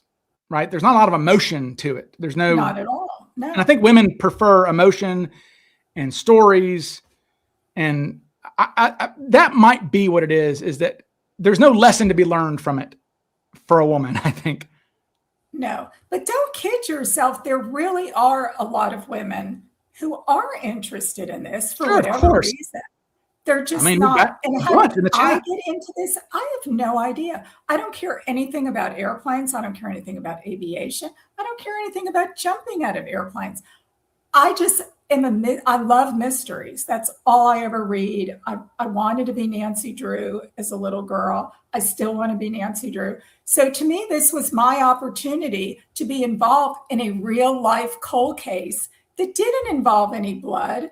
And it did involve some really cool people that I have met all over the world, which has been amazing, who I've visited. I have some great friends because of this. So again, I don't really think we probably are ever going to solve this case, but maybe we're not supposed to. I think the thrill is in the hunt in a lot of ways, you know? Yeah. Mrs. Sleuth, attention, if you're watching this, Mrs. Sleuth, she's got, and I forgot what it is, and I'll get in trouble for it, but she had a very good reason. There she is. She says, I'm with you, Pat. Mrs. Sleuth, you gave a very good reason one time. We were listening to The Vortex with Darren, and you gave a really good response for why you think there's more women in the case than men. And I forget what it was. Maybe you'll remind me, but I will say this I'll brag on Mrs. Sleuth. She is, and this is a God's honest truth. This is not an exaggeration just because she's Mrs. Sleuth. She is the world's leading scholar on Agatha Christie. So like the Agatha Christie Museum asks her questions. And this is fact. So like, I mean, she has a database way bigger than mine on Cooper on Agatha Christie. And so, I mean, she has those books memorized. Like you cannot watch a mystery with her. She will figure it out immediately. And it's like, oh, okay, this is boring now. It's like those Knives Out movies, done. Like, I mean, immediately, because all this stuff, remember, all mysteries derive, a lot of our mystery tropes derive from Sherlock Holmes, Agatha Christie. Uh-huh. I mean, the game Clue is an Agatha Christie, Okay, well, who does she think D.B. Cooper is if she had to do a criminal profile of him? I know she doesn't know his name, but what kind of guy is he? Is this a guy who has a criminal background? Is this the guy who's the research scientist who lost his job? I mean, who is this guy? Okay, well, I hope to ask what to have her on. Packer, you nailed it. Hilarious. Murder on the Northwest Orient Express. That's really funny. Oh my God. That's funny. That's a good one. Packer, you're Packer's quick. No, but I mean, Agatha Christie, like I said, is the mystery queen, and was a woman, obviously, a woman, but like, so there is something with women, but there's enough women in the Cooper world. I mean, I would like to have equal representation, but I'll say this, Pat is the reason why not the reason, but Pat's a great resource to have, because I cannot contact Alice the way that she can. These women are the age of my mother. My mother's pretty much the exact age of Tina Mucklow and them. Okay. And, I can just visualize my mother being way more likely to talk to Pat on a cold call than a random guy. That's just, again, I am not a woman. These are things that I don't, get as a man, and I try to get. I try to get, but going back to that was like one of those weird experiences where I really put myself in the shoes of a woman and said, that's why women should be treated differently when it comes to violence, or why they're scared, or why it's because no one can kill me with their bare hands. But almost every man in the world could kill almost any woman in the world if they wanted to. Pretty much. And you don't realize that until you're in a situation that even the weakest man grabs your arm, even just in fun, you realize that they're stronger than you are. Now, that's not to say there aren't some women who are super strong. I'm just saying the average woman, the average man, you don't get it. But yeah, I think if I do have a superpower, I'm not sure that I do. For some reason, I get people to talk to me. You do. I don't know if it's because I out-talk them and they can't even get a word. No, you're the best at that. Twice, or I don't know. I just seem to. I have spoken with some super interesting people. You're the best we've had. Up on me. I've had people block me, tell me I don't know what I'm talking about. But no, you're the best that we've had, as far as I can tell. I don't mind doing it. No, you don't. You don't mind doing it. You're very brave when it comes to cold calling. Cunningham's like that too. But no, I would say that of all in the history of the Cooper Vortex, that's your ability. That everyone has gifts, I guess, right? And I would say your gift, among all things, is that ability. People will talk to Pat Boland. Like everyone will talk to Pat Boland, and like I don't have that gift. People just. I mean, I don't know. I don't try enough, I guess. That's the thing. I don't like cold calling people. I'm too scared. People don't like you, Ryan. You just haven't. Just kidding. Well, no, I don't call people. I think, you know what? The first thing I do, I tell people how old I am. That's my entry. Because then they figure, oh, she's harmless. I tell them where I live. Okay. I live in Texas. Okay. Oh, all those people in Texas. So I don't know. I just kind of worm my way in. I don't know. A lot of it is luck if people are going to answer the phone and a lot of people have not answered the phone. I mean, I have tried to call Flo multiple times and I've not had any luck getting through to her. I have not tried to contact Tina. Because we just leave her alone. I feel like she's kind of like, we just need to leave her alone. I feel like. Yeah. I think she has made it known that she would like to be left alone. And so, I think she deserves that. At this point in her life, I do. She does. I feel like she deserves it. And somebody was funny. It's funny the way that AI does things, by the way. My AI acts up. Again, I try to share with you guys at least once every show AI mishaps. And it's funny, we mentioned a gun. Talking about Flo being held at gunpoint. For some reason, my AI had a stroke and decided to put a gun in Cooper's hand. Like, what is this? I was like, no, AI, bad AI, no. So like he turns into Bill Heineman for some reason. That's what Heineman's doing to people. But how frightening! Think about this with the gun though. Maybe he didn't show the gun, but could after all he said, "I'm not going to be taken alive," all this stuff. Could he have said to her, I've got a gun, I've got a bomb. And she just, I don't know. I feel like she would have written that on the notes, surely. I mean, if a guy's a gun, that's not important. He wanted $20 bills. Yeah, but these are really important details. Like the guy had a gun, that's not something to overlook. $20 bills. I don't know. I know I'm trying to give her the benefit of the doubt. I don't really know. I think she's kind of lost it. In my opinion, I think she's changed her story too many times. I hate to be that way. I hate to be that way with her, but I'm not. Well, we sort of have enough evidence, I think, on that. You can't have it both ways, that all these things are true. They're just not. We also have the McCoy. It's loading up here. My McCoy video. This is what McCoy looked like, people. McCoy was wearing a red outfit with black gloves and aviator sunglasses and a fake mustache and a fake wig. This is how McCoy's dressed, honestly. Like, what a clown. And somehow that's the same guy as Cooper. Like, come on. Like, just what a clown. And I don't know what he was trying to do. Why was he trying to draw attention to himself? Like, makes no sense that he would do that way. Guns are heavy. Well, I think he was trying to look like a hippie or something, because he obviously was not. Because he was a very clean-cut military guy, so maybe he's trying to be the opposite of what. He's trying to look like some counterculture hippie or something. Hey, Mrs. Sleuth, Cheer Mommy is asking you, didn't Agatha Christie have a story on an airplane? A Poirot one. I'd learn how to say Poirot. So Mrs. Sleuth needs to answer that. Did Agatha Christie have a story on an airplane? I think I think so. I think that's right. Yeah, I mean, but Mrs. Sleuth will answer. But now Pat's gift is definitely, she's talked to more Death in the Cloud, it's called. Thank you, honey. But now Pat's superpower, definitely, you've talked to more people, I would say, than, I mean, I'm sure Bruce Smith, if you calculated the people he's talked, I'm sure Bruce probably has more, but I'm shocked whenever I talk to you. I'm like, you're talking to somebody else. I'm like, what? And I'm guessing, and we'll close on this. I'm guessing that I know that you are doing some very, very good research on a potential Gunther hoaxer.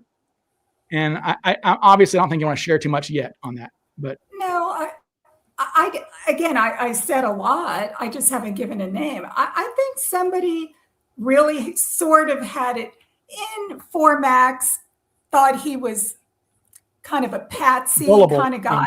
They wanted to, pull off a really, really good prank. And the person that I'm referring to, and I spoke with someone who knows a lot about him, said he was really the kind of guy who really liked a good practical joke. When did he die? The whole thing was. When did he die? Your guy. I can't say his name. 84. 80. Oh, really? 84? So that's what I'm saying. That the Clara letter was in 82, and this guy was already dying at the time. So it kind of makes sense that that's why Clara was never heard from again. She just disappeared. Okay. Well, all right then. Well, on that note, people, we will sign off. So, Pat. Well, thank you. Sorry about, I don't know what happened for a while there. We didn't have bad weather. It's fun with the internet. But anyway, well, that's all we've got today, folks. We went 3 hours, so I will upload this as a podcast for those who were late. I'll put it on the podcast later on tonight and everything. But Pat's a great guest, and Pat, thank you so much. And thank you. If anybody has any more questions, feel free to reach out to me or whatever. Yeah, you can find Pat online. She's on all the groups. So, all right, folks. All right, Pat. Well, good night, Pat. All right. Thank you, Rob. Bye, y'all. Bye. Bye. Bye.